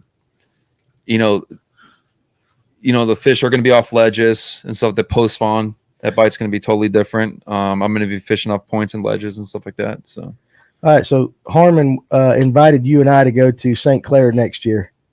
Lake Master is tops, and we'll go. You want a week off? Go fishing with Harmon? Can you stand him for that long? Or do you think he'll still be sore when you beat him and take his sons? I like how he's planning to go to St. Clair when we're all planning on going to St. Lawrence River, but that's none of my business. Okay. There you go. All right. 14 Los Dos. We can do it all. How about this DM? Hey, man, I'm the guy that met you at. And there's a comment. That's you, Just you. Oh, at the Walmart parking lot the other day. Love the show. Hey, DM. Yeah, no, seriously. It's kind of, he pulled up beside me and he rolled his window down. He goes, aren't you the guy on that podcast? And I say, yeah, man. So, you made my night there, DM. Hey. I got 2 requests for the snake story. Jacob, buddy. But anyway, DM, thank you for watching tonight. We appreciate that. All right. So, real quick, what's the snake story? So, I was at my buddy's house. Come on. You got to take listen. You got to do like that. It was a You're never warm. gonna get a girlfriend if you don't speak up. And then after the show, we'll tell you otherwise. No, seriously. I just did that for his dad out there listening. I'm just joking. All right, listen though. You got to set the stage. It was a warm summer night. You know, that kind of stuff. Got to be visual. The people out there need to feel the snake story. Day before school started, over at my buddy's house, he had baseball this summer, so I couldn't really do a whole lot with him. They've got this pond back behind his house. My Jacob, the one who said something, in the fall, he got a 10-pounder on a spinnerbait back there. Well, hold a second. Y'all some big ass catching. I mean, Yeah, they y'all catch a some- lot of big fish. You know, That that kid- kid, that kid's 13 little golf pounder. ponds, It's right? like this little 13, pond, yeah. and they're like, "Yeah, we're just catching 10-pounders." Where- and where is this 13-pounders, like at? And I just caught 2 back-to-back 7-pounders. It's Yeah, like, where's this place at? It's that private 88 lake. But it was. Can we sneak in at night? I Huh? got the card. I got. There we go. All right, it's a date. Oops, sorry, there's a But date. Okay, The thing is, there's a bunch of half-pounder dinks. It's either half-pounder or 4+. it Nah, doesn't. dude, I ain't Okay, well, messing that's with all right. You know, half-pounders. there's 2 types of bass. There's 12-inch bass and There's bass that bass eats that 12-inch eat bass. That kid Jack, the one that said stuff about Saginaw, he's in his neighborhood. Lives in a private neighborhood down near Johns Creek area. He manages all the golf course ponds. He's like really, really big into fishing. He's been fishing since he's like half-year-old. He's all he manages all of them. He's caught 4 double digits out of all those. So he's only caught 1 outside of it though. No, he's caught 2 outside of it. Okay, so His he's good on his home lake. He stinks on the His rest of them. previous PB was 12.56 though. On top of that, Good before Lord, 13. seriously. All right, what about snake? Okay, the snake story. Snake Yeah. story. It's at my friend's house. He has these kayaks. One was a sit inside kayak, one was a sit on top kayak. I flipped over the sit inside kayak because I'm like, there's gonna be a snake sitting here. I heard someone moving around in there, so I grabbed the back of it and I lift it up and shake it. Nothing slid down. I'm like, okay. Then I kick it around. I'm like, I don't think there's anything. I go to peek my head and probably 4.5-foot copperhead sticks his head up. And I'm like 5 foot from there. I'm like, oh God, I pop back. Was it in the kayak? It was in the kayak. My friend was about to go sit in there. I was like, my buddy's like, I'm gonna go grab the pellet gun. He's like, I can't find the pellet gun. He grabs a slingshot. I'm like 10 foot away. I'm trying to aim at that little copperhead's head. I'm trying to shoot it. I'm like 10 foot away. It slid. My friend slides it down the kayak. We get it out of the back. He's using the back where I was holding it. He slid it down. I just lined it up. I missed like 5 times. I smoked the thing in the head, and smoked him twice in the head with a slingshot. Do you know what a shovel is? It was in the kayak. You were going to pull out a gun first. I don't know. Who cares Does about the the? kayak still float? That's Yeah. the first thing I noticed. Let me go get the pellet gun. let's go put Go that. grab a shovel, rake the thing out of there, chop Um, the head off with the shovel. Yeah, I don't know what it wasn't. I had no clue. It Oh, was well. all their idea. I'm Very, like, very okay. Oh, interesting well. snake story. That's good. Listen, guns and plastic. At least don't you mix. didn't get bit. Yeah, Nobody that's what I got told bit. them at first. I'm like, this isn't gonna work. And they were Well, like, if we get in a war and we know who to come, if all we have is slingshots, we'll call Dylan. Yeah, we'll do that. You ever fired a slingshot before? Yes, when I was a kid. I used to throw them at I used to do it at my brother, but that's neither here nor there. We got another question. For we used to slingshot them in the school bus outside the window. See, yeah, there you go. See, that's what I'm saying. Yeah. Now you're more on my level Yeah. like that. Like, all right, Dylan, real quick, what's your favorite fish to catch in North Georgia other than bass? From Mike Bombard. oh, he's on this. Gosh dang it. Oh, who's That's he? my buddy's dad. Well, hello, Find out Mr. Mike. about this. Celebrity, It's my dad's Dylan. boss. Oh, hello, Mr. Mike. Oh gosh. Okay, what's your favorite fish other than the bass? Or do you even know how to catch any other fish other than 10-pound bass? I've never caught a 10-pounder. That's all my buddies. Okay, well, Let's see. Probably catfish. catfish, good. I've caught some that's a solid- good one. Caught Good some one. solid channels out of this one pond. There you go. I know we got to get into the pond I've game. got a boat. Yeah, we did. You I'm want trying to save up. to go for to it. these ponds with us? I'm telling you, we'll get you that double digit right there. We'll figure out how to get in there. So going into the what'd you say the next tournament was? That you got- Sandusky. Sandusky. All right. So what's your mindset now? You know, you're making progress. Everything's good. Confidence levels up a little bit, I'd imagine. What's your mindset? You've never fished this lake before. Never fished it, but I've done a lot of research. Okay. Yeah. So how are you feeling going into Sandusky? I'm gonna break. Sandusky's really big, so I'm gonna break it How big? big enough that you can get lost. Let's put it Okay. that way. Big enough. There you Yeah. go. So I'm gonna break it down in 3 days, obviously, because you get 3 days of practice. one of the days I'm going to take time and run over to St. Clair because you can run all the way over there, and it's a long run. It's like a 2-3 hour run there. Get only an hour and a half, 2 hours of fishing. You have to run 2 or 3 hours back, depending on how rough it is. But St. Clair is known for the giants, and if Sandusky is not producing, so I'm going to spend at least one day over there, and then the next 2 days I'm going to target the largemouth around the areas in Sandusky, check some marshes out, kind of similar to what I did in Saginaw. Right. Trying to find a mimical pattern to that, and then the next day I'll just spin around the bay and try to target smallmouth. Now, what goes through your mind when you're like, I want to go there? I mean, how long is the tournament? About 8 hours? Yeah. All right. So you're like, okay, it's a 2 hour ride up there, 2 hour ride back. So you basically cut your fishing time in half. Yeah. What kind of calculated risk is that as far as from a pro standpoint? I mean, do you weigh that like, I could stay here for 4 hours, or I could go up there where I think it's a big risk, and it all depends on what the weather is going to be that day. What would prevent you from going there? If it's rough, I ain't going out there. We're talking winds. Yeah. Okay, so it gets really windy. If it's 2-3 footers, I'm running it. Okay. If I'm on fish. If you're on fish. If you there. have found them in If I found them down okay. You got to go through locks and stuff like that? No, I don't think you have to go through No locks, locks, but it's just a long ride. It's literally Lake Erie. You're going to run all the way through Detroit River. It's about 120 nautical miles there. Yeah. And back, I think. That's wild. Yeah. I had to get gas. Oh, you got to stop somewhere along the way. Stop and get gas. That's very interesting. But do you feel like your strengths, I mean, what you're learning from these first few tournaments, you can put them into play at that tournament? Yeah, I think I can figure it out. I'm thinking I'm capable of figuring anything out. You just got to put your mind into it. Okay. And obviously fishing, it takes a lot of talent, skill, but there's luck into it. When it's your time, it's your time. Well, that's good. If you wasn't fishing the NPFL, which trail would you fish? I was gonna probably do the Opens or the Toyota Series this year if I wasn't gonna fish NPFL. Okay. Yeah. Well, let me ask you, going back from again, what was the draw of the NPFL to you? I mean, what made you want to fish it? My good buddy Rick Mitchell got in and kept talking about it. And I'm like, I really want to get in. So I applied, and I just, like I said, I waited, and for them, I honestly, I didn't even think I was going to get in. So I was content in fishing other stuff. And when I got that call, I knew right away. I should have asked that earlier, but it was something that you wanted. I mean, it was like, you didn't settle for it. You wanted it. Oh, I wanted to fish it. Yeah. Yeah. I liked the schedule. Besides Cumberland.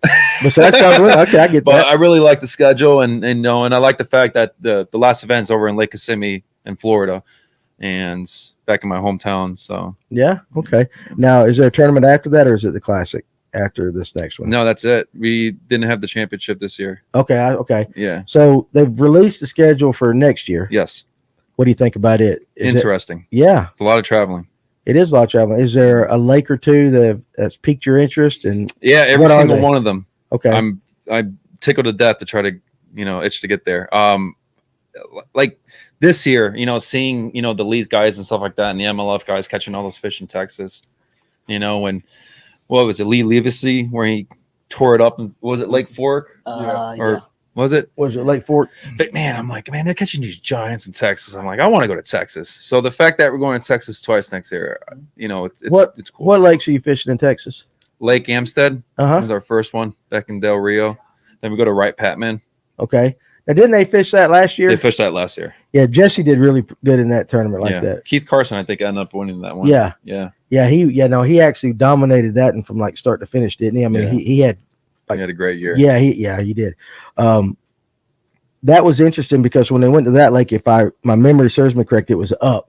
And so those guys were throwing like swim jigs and stuff like that, up into what normally would be shallow like that. So that was pretty interesting. So how about that? How about you get to a lake and, was it Cumberland this year that it rose up 16 and a half feet 16 from the last day of practice? From the last day of practice. Yes, because I know I went to my area and I can see trees, and I'm like, this was like 13 foot, and it was 16 plus foot of that, almost 30 feet. All right, mentally, how do you overcome that? Where you're like, good grief, I'm on a pattern, but the lake is or river or whatever has risen 16 feet. did you go back and try to establish your original pattern? Did you try that, or did you like, I've got to punt and try something totally different? I had 2 stretches where I caught 2 fish on the whole darn lake. Yeah. And I had bites during practice, because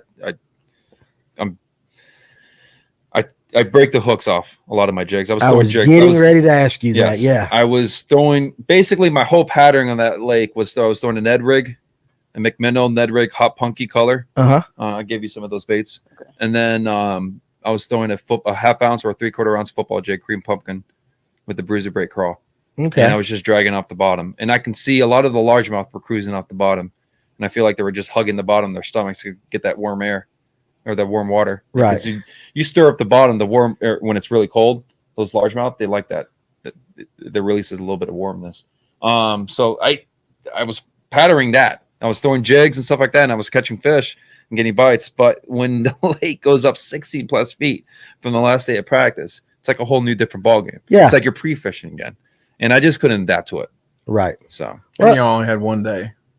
exactly. And because Yeah, we 'cause that had was a 1-day shortened. shootout. Yeah. That was shortened. And it would have been nice to fish 2 other days to kind of figure it out. Because I told myself, well, if I going into this tournament, if I zero one day, I can try to catch at least 1 fish in the next 2 days because it's for points. Absolutely. Yeah. And then once I zeroed, I was kind of pretty much out of the AOI.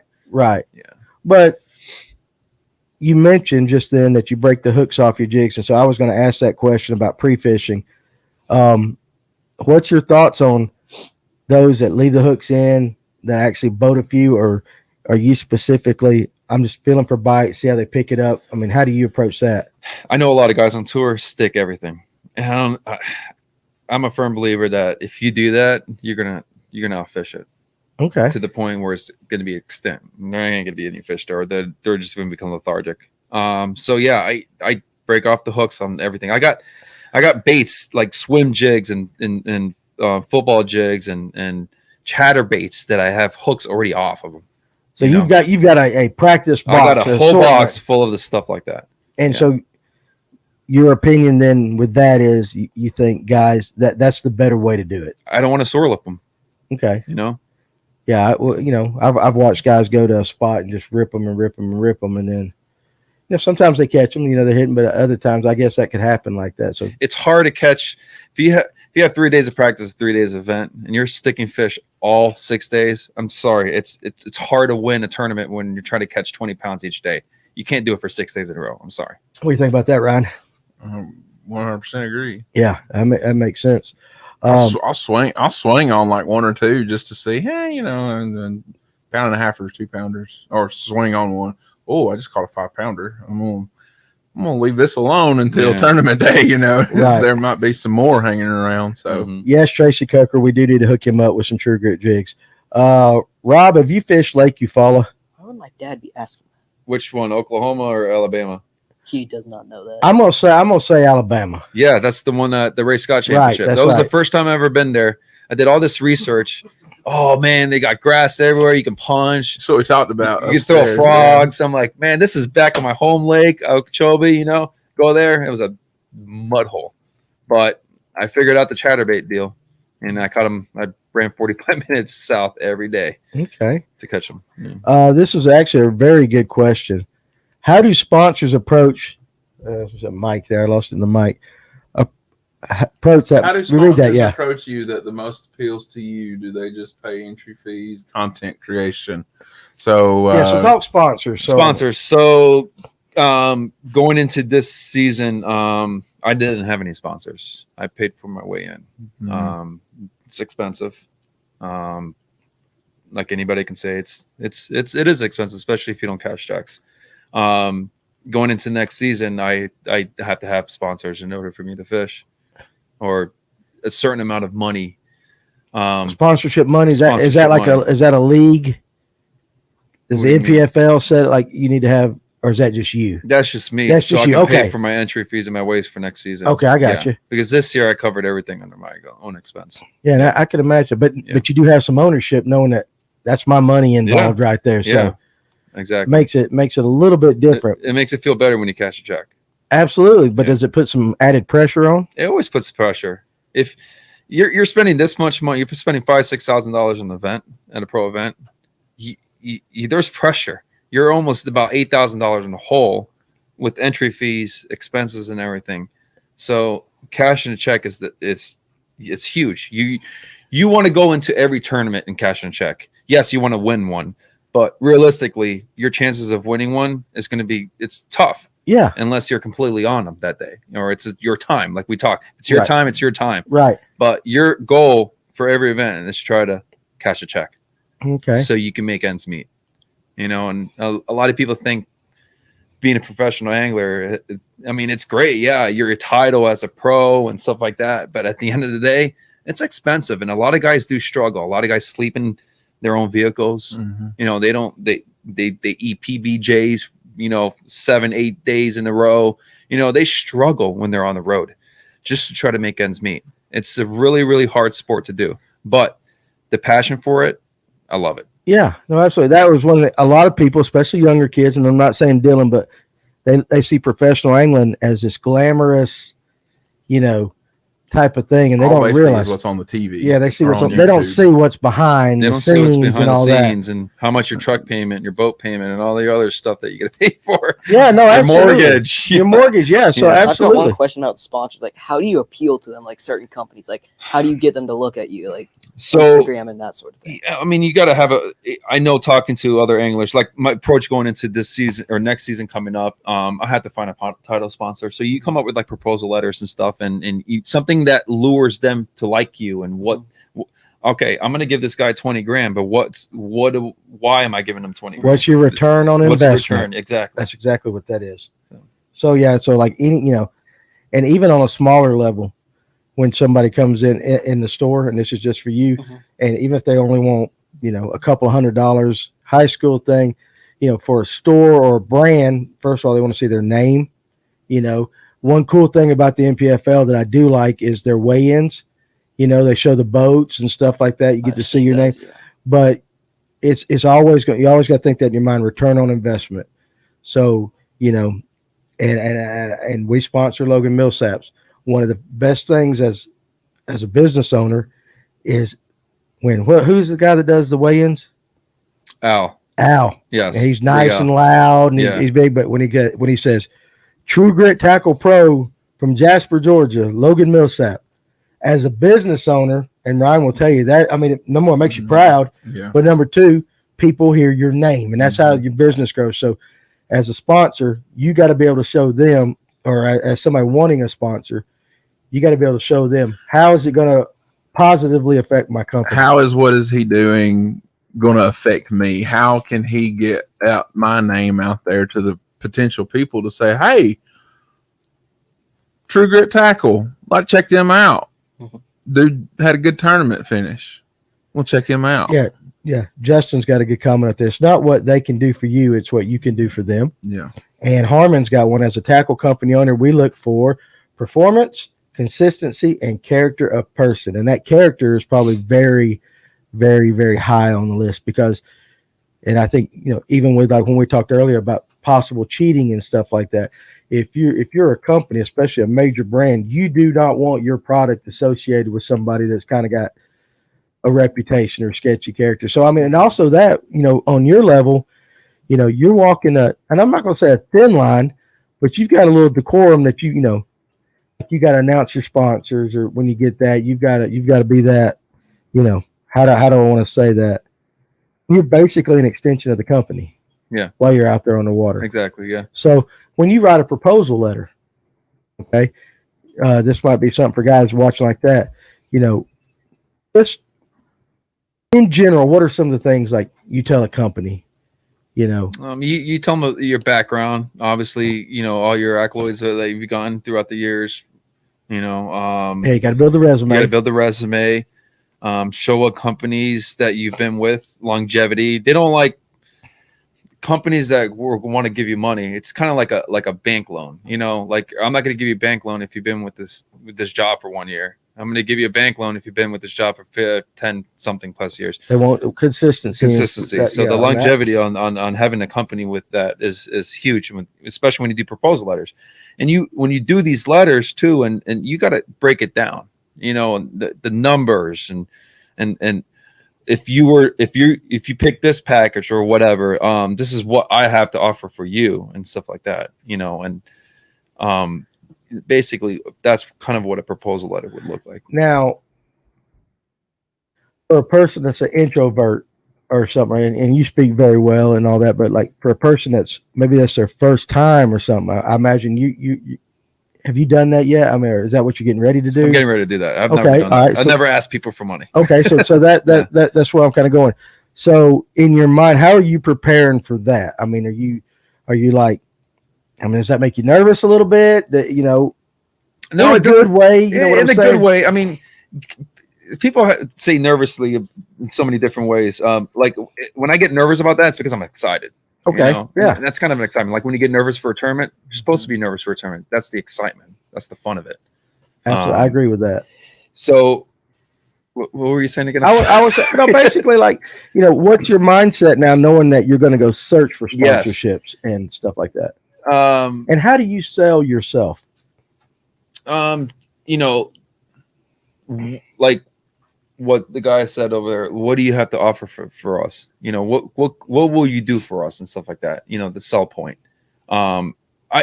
My goal this year is to target small businesses, not get like one large sum of money and have a huge title sponsor for that person. I want to target small businesses through Georgia and stuff like that, and get a little bit here and a little bit there and stuff like that, so I can market them. I feel like I'm a big small business guy. So if I can help you market in some shape, way, or form, I would like to have a sponsorship from you. Yeah.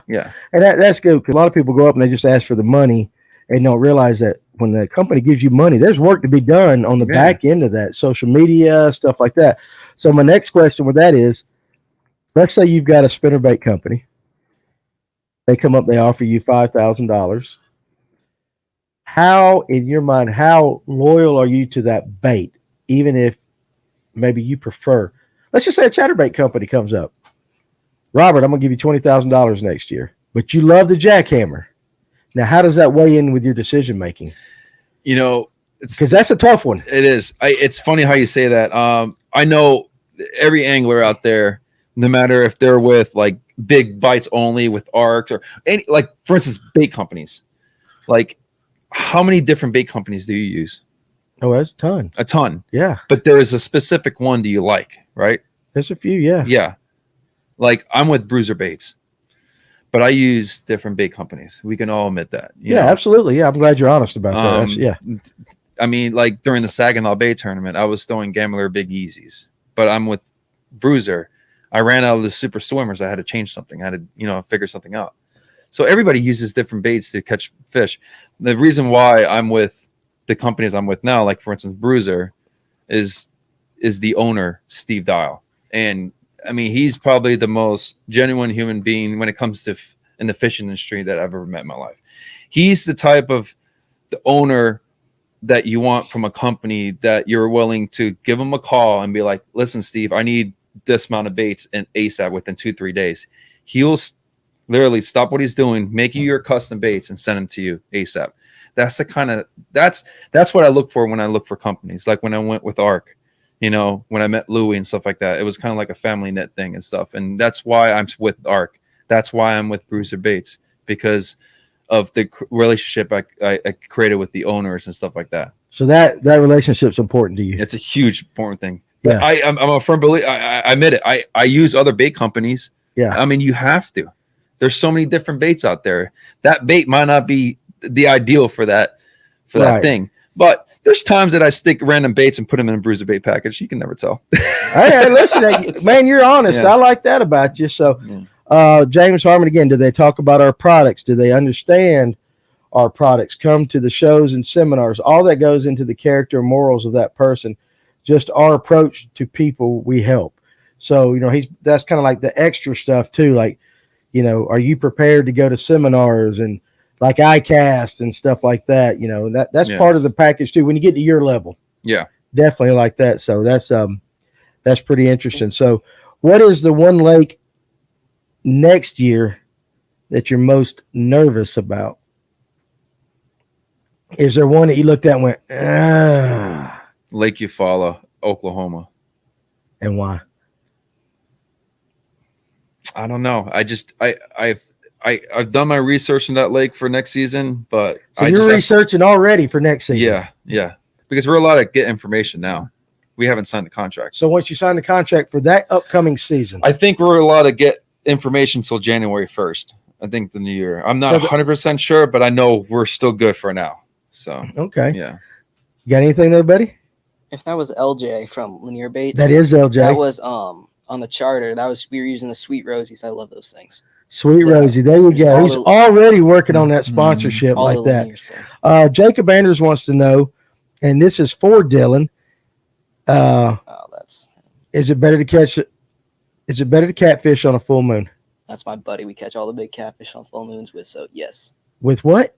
On full moons, that's my buddy that I catch all the big cat. What'd you catch them with? Hot dogs. Oh, I thought you said soap for a second. I said soap too. Oh. Yeah, I was going like, that's how I used to catch catfish back in Miami canals. Was a darn hot dog with the treble hook, treble hook. Yeah. Really, I have fished hot dogs before and have never had any luck up here. I was chicken livers and live bait like that. I think my biggest we caught, it was on the full moon. Probably what, 45 pounds? Probably. It was in a pond, so I mean. I know. So 40. So not 45, 55. It was a 12-pound channel. Yeah. 12. A 12-pound channel is a nice channel cat, dude. And I caught a couple of on a pond. On that same night, we caught a 9 and an 8, and then in that same pond, I've caught a 10 before and a couple other 9s. He's never going to. He's never going to get a girlfriend. And we'll go in May. Well, what we'll do? You walk this way, and I'll walk this way, and all we'll have in our hands a frog rod. Y'all could do that. What do you listen, seriously, what is your least favorite way to fish? Of all the techniques that you are learning and that you do, what is the least favorite or you have the least amount of confidence in? Because you're pretty honest. I'd like to know. Probably throwing a crankbait. Crankbait? Yeah. Okay, just haven't done it a lot. What? Yeah. Damn, y'all are a lot alike. I'm noticing that in the conversation. Y'all square bill crankbait. Yeah. I think it's boring. What's your favorite way to fish? Fire, like we talked. I love throwing a frog. That's I've caught more big fish on a frog than I've ever caught in my life. But chatterbait. I like power fishing, and it just depends on what lake you go to too. You know, like in Florida, I'd punch and flip, a lot to get bigger fish. Throw a frog. When you go out, do you like just for joy fishing? Do you like to just go out just for the sport of it, or do you still have that competitive mentality that I'm going after a big one? I love fun fishing, but I love competitive fishing, and I would rather competitive fish any day of the week than fun fish. It's just your mentality. It's just I love the competitions, the adrenaline. That's what I thrive for. I got you like that. I love throwing the frog. I've got a handful of big good ones this summer. Yeah, we're sure you did. Look at my Instagram. I got some big frog videos. What is your Instagram? Yeah, I don't have your Instagram. I keep changing it because it used to be like Rob Wroblewski and then Captain Rob Wroblewski, but now it's Rob_Wroblewski _fishing. So okay. Rob Wroblewski fishing. Okay. Yeah. Now on your frogs, out of the pack, how much do you work on them? How much do you adjust the hooks? Never throw one straight out of the package. I've told you this. No, there is. It depends on what the brand is. Well, okay, what brand do you think? Booyah. That's where we'll agree to disagree. Trouble in Paradise. That's where we'll agree to disagree. So, but if you I hate Booyah Pat Chaser, not the pop frog, the Pat Chaser, the one with the little nose.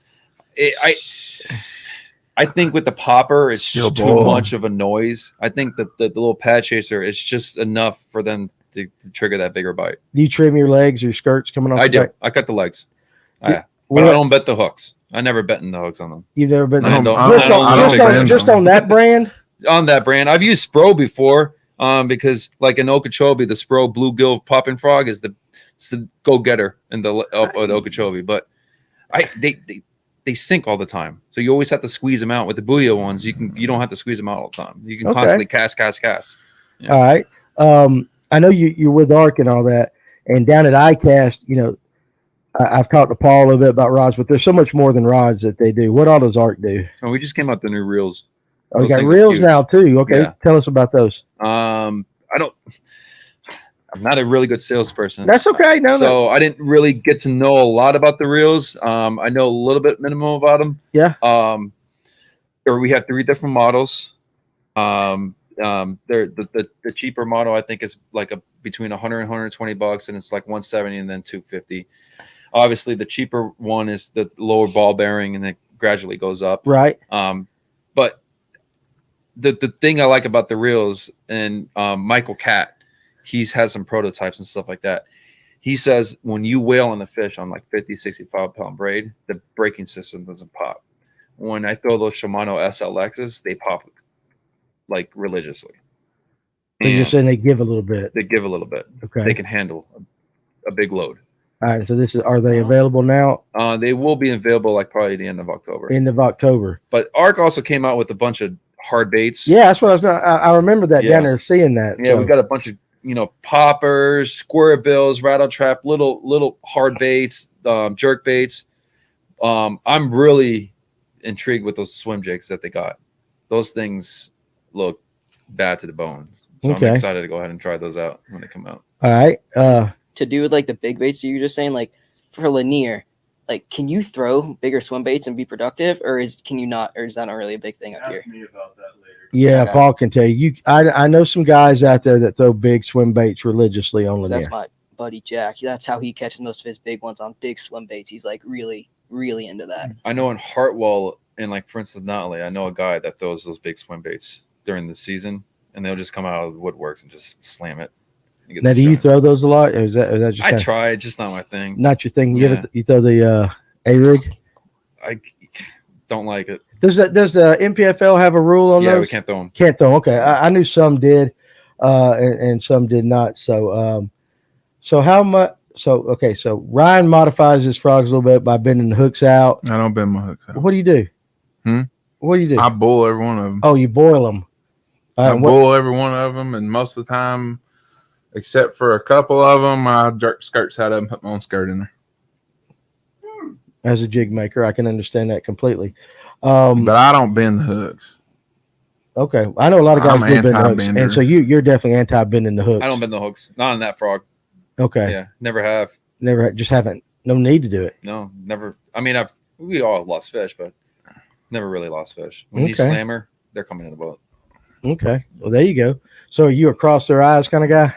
I rip you them right have out of the to. water. Well, let me ask you with it. The saying around here with finesse fishing is on the drop shot you lift into them. Yeah. How hard was that from a guy coming from Okeechobee that was ripping It's- lips to? There's times I set the hook and I break clean off. I'm like, darn. Because I throw like 8 6-pound fluorocarbon, just trying to get them bite. right. Yeah. But you catch yourself. Yeah, it's Yeah. just habit. You've done it your entire life like that. So, I can understand that being hard going from. I don't know who the bucket boy is there. So we'll get into the bucket boy. One We'll get into grabs the it as bucket soon as boy it later. goes in. So, My he line's fishes going with off. Lambert, James. James, should I answer call him your James question. like that. So Lambert. So anyway, okay. So we're kind of getting a little on in time and all that. I want to make sure that I give you the time to, we talked about ARC and all that, but any companies that you're associated with right now that you might want to shout out. Like I gave you like what I talked about with Bruiser Baits. Like I said, the reason why one of the number one reason why I'm with Bruiser Bait, not their baits are great. Don't get me wrong. But why. it's Steve, it's the owner. What he does for his staff members and he goes the distance to please you. Yeah. To push his product out there for you to succeed and stuff like that. That's like I couldn't get that from any other bait company. I mean, maybe a very small bait company that you can talk to a local. Yeah. But he's pretty big now, and and Yeah, they are. And to be able to be one-on-one with him, I mean, that was a big thing, and that's that for years to come. I hope I continue having that friendship. I run lithium batteries. So Yeah. I'm with a company called Eternal Lithium. We know based out- we got them upstairs. Oh, you do? Yeah. Yeah, they're based out of Vegas. Yep. Spencer, he's a good guy. Pretty good friends with them. Talk to them on a regular basis. They're good batteries. Very good batteries. They're very good batteries like that. So, but like I don't have really any big sponsors stuff like that. Arc, Bruiser Baits, Eternal, or one of the 3 companies that I keep a hold and stuff like that. It's pretty cool though that you have access to the owner. Yeah. Though, and be able that's an important thing, especially with a smaller bait company, or well, I say smaller ones like you were talking about, but like you said, Bruiser's getting big, and you still have that ability to have that one-on-one with the owner and him being able to say, I don't need you, but to go the extra mile for you and stuff like that. What about, I know we mentioned your Instagram. Do you got any other social media? Just the Facebook. Okay, yeah. Other than that, I don't do the TikTok. I'm too old for that. And dude, I'm 50 and I do TikTok, so it's like that. Rob is a solid guy. I've enjoyed competing against him, and I look forward to next season. So Adam Savage, so that's a fellow NPFL. Yeah, we talk all the time. Adam's a good guy. And heck of a guy. Where's Adam out of? Kentucky. Yeah. Okay, so he's still Southern. We like him. Yeah, he likes the sweet tea. He likes the sweet tea. It's a funny thing. We were in Michigan. Do you eat grits? I love grits. Okay, good. You're good with me. All right, go ahead. We're up in Michigan. We go sit at a restaurant, and I'm like, she's like, "What would you like to drink?" I have sweet tea, and she looks at me all weird. They look at you weird up there. Yeah, I'm like, "Can I have sweet tea?" And she goes, "We only have iced tea. I can give you a sugar pack." I'm like, "That ain't the same." Oh my goodness, really? But every corner you run to, you have a darn ice cream store. There's ice cream everywhere in Michigan. Well, but they don't have sweet tea. I learned this. Better yet, you go to Virginia and you say, "I'll have a tea and iced tea," and they'll say, I can bring you hot tea with a cup of ice. No, man. I no. swear. That's how crooked Virginia is now. I went to, when we were going to Illinois, because I talked to your dad about deer hunting. Mm-hmm. On the way back, we stopped in Kansas City, and I went into a Hardee's. And I said, I want a steak and cheese biscuit. They looked at me like I was crazy. They do not have steak and cheese biscuits. Like country fried steak and all. They do not have those, but they looked at me like I was, from another planet. Country, I'm like, who don't carry steak and cheese biscuits? I got a real quick question. NPFL or Toyotas? Is that for Will? For me or for you? Yeah. Well, for you. For me, I'm most likely to do the NPFL. Okay, there you go. I'm just going to wait a while before I sign my contract. So. But you enjoyed it enough. I loved it. I mean, the season's not over yet. We still have 2 events. Right. I feel like everybody's saying the season's coming to an end, but it's been the best. Yeah. How would you rate it though? As far as things that you've done in your life. Probably one of the best things. I can look back in my life and be like, well, I actually did something like that. Yeah. Yeah. Even though if this year is my last year, or if I don't do it anymore or whatever, if I get burned out, I can look back and be like, that was one of the funnest times of my life. You know what attracts me to the NPFL is it's not, and I don't want to say this in a bad way, but it's not like highbrow. It's like a lot of guys come in. I mean, it's just like regular guy, not regular guys, of course, because you guys are all great anglers and all that, but it's more relatable to me than a lot of the other stuff. I see the guys coming up and it's like, I can relate to that guy, or the guy that has to bust his butt and work. He works a job, and then maybe he's a small business owner and he takes off to be able to do that. But it just seems like the NPFL, the entire thing is just relatable. I mean, I think that's why I enjoy it. I don't watch. Oh, he says starting off. He wants to know starting off. Starting off? Yeah. So if you were starting off tomorrow, what would you do? If I got an invitation to do the NPFL, I'll do the NPFL. But if I didn't, I'd probably do the Toyotas. Okay. Rob, what's the difference between a Whisker biscuit and a Nipsey Daisy? Is it Dazer? It's Dwayne. It's okay. My stepdad. He's okay. Well, what's the difference? I don't know. I kind of feel like you do. I wonder what a Nipsey Dazer is.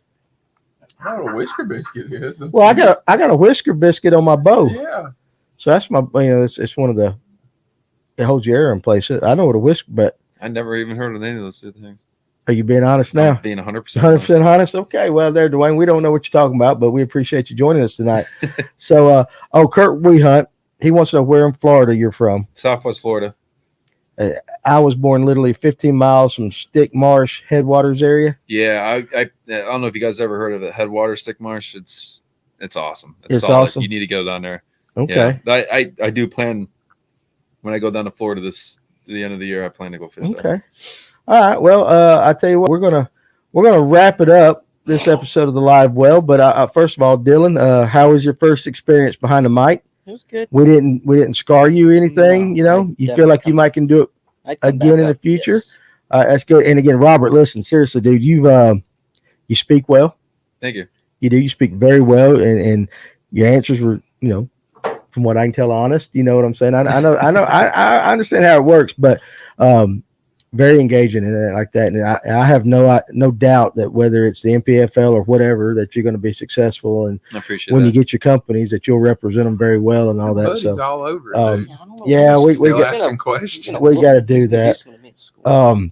Yeah, you gotta go. You gotta go home. I mean, go to bed. You got school tomorrow like I don't that. got So any test or quizzes. I'm good. okay, you're good. But I seriously, I want to thank you, and I'm glad we finally got to meet you. So Definitely, yeah. when we watch the next tournament, and that's why I like, because we look for the guys that we know, and now we've added another one that we can watch and root for and stuff like that. So appreciate you coming down, and best of luck in whatever you do. But the next tournament, hope Yeah, you go up there and slay them I like hope that, I man. do well. I And hope all I go that, bring so- a W I home. got one more. You got If you one. want to follow me, like if you want to. Oh, here we go. Whoa, If you, here we go. it's on Instagram. It's Jiggin. So J. Let me see. Let me pull it. You don't know up. how to spell your thing. It's Jiggin and fishing. underscore N underscore Underscore fishing. Jigging and fishing. And then Facebook's just Dylan Johnson. Dylan If you want to Johnson. follow, if you want to see what I do, Well, we Is it fishing or fishing? It's fishing. fishing. like with a G or with just an N. I think it's just N. Okay, well there you go, like that. So Harmon says Or good luck it to is you, Rob. fishing. All right, there you The go. G? So Yes, fishing. ING. ING. ING. Okay, there you go. See, you listen. Here's nothing. You gotta be able to roll that stuff off your tongue, man. Boom, boom, boom. You gotta be able to get it. So anyway, so seriously, thank you very much. No, I appreciate Pleasure it. meeting you Thank you. and talking with you and all that. So great episode, guys. That's it for tonight. We appreciate you, whether you're watching this live on YouTube at a later date or if you're going to listen to this on Spotify, iTunes. We appreciate your time. I know it's precious with you, and so we want to thank you from the guys here at Fish North Georgia, Paul, Ryan, and myself.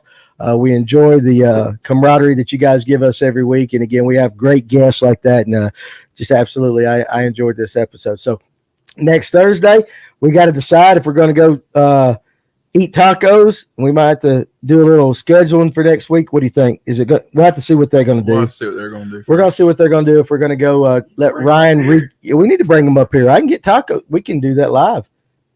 I can get tacos shipped in here all day long. We'll go Taco Bell. We'll get the real tacos right there. We'll get them 24 packs. I get the day off the next day.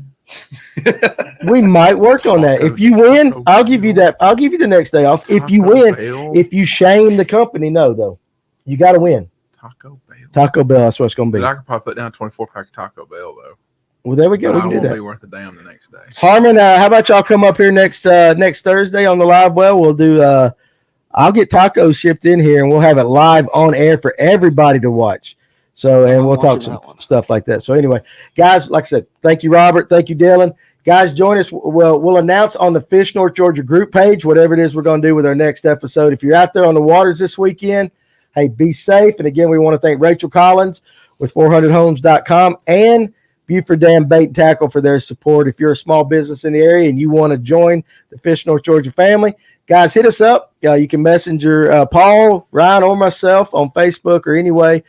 You can email me at dlpruitt, that's DLPRUITTJR @gmail.com, and I'll be glad to talk to you like that. So we got some interesting packages that we're putting together so that we can grow this and give you the best information and make your time on the water more enjoyable and your Thursday nights a little more laid back and having some fun with this. So again, thank you to my guests. Guys, we will see you next week.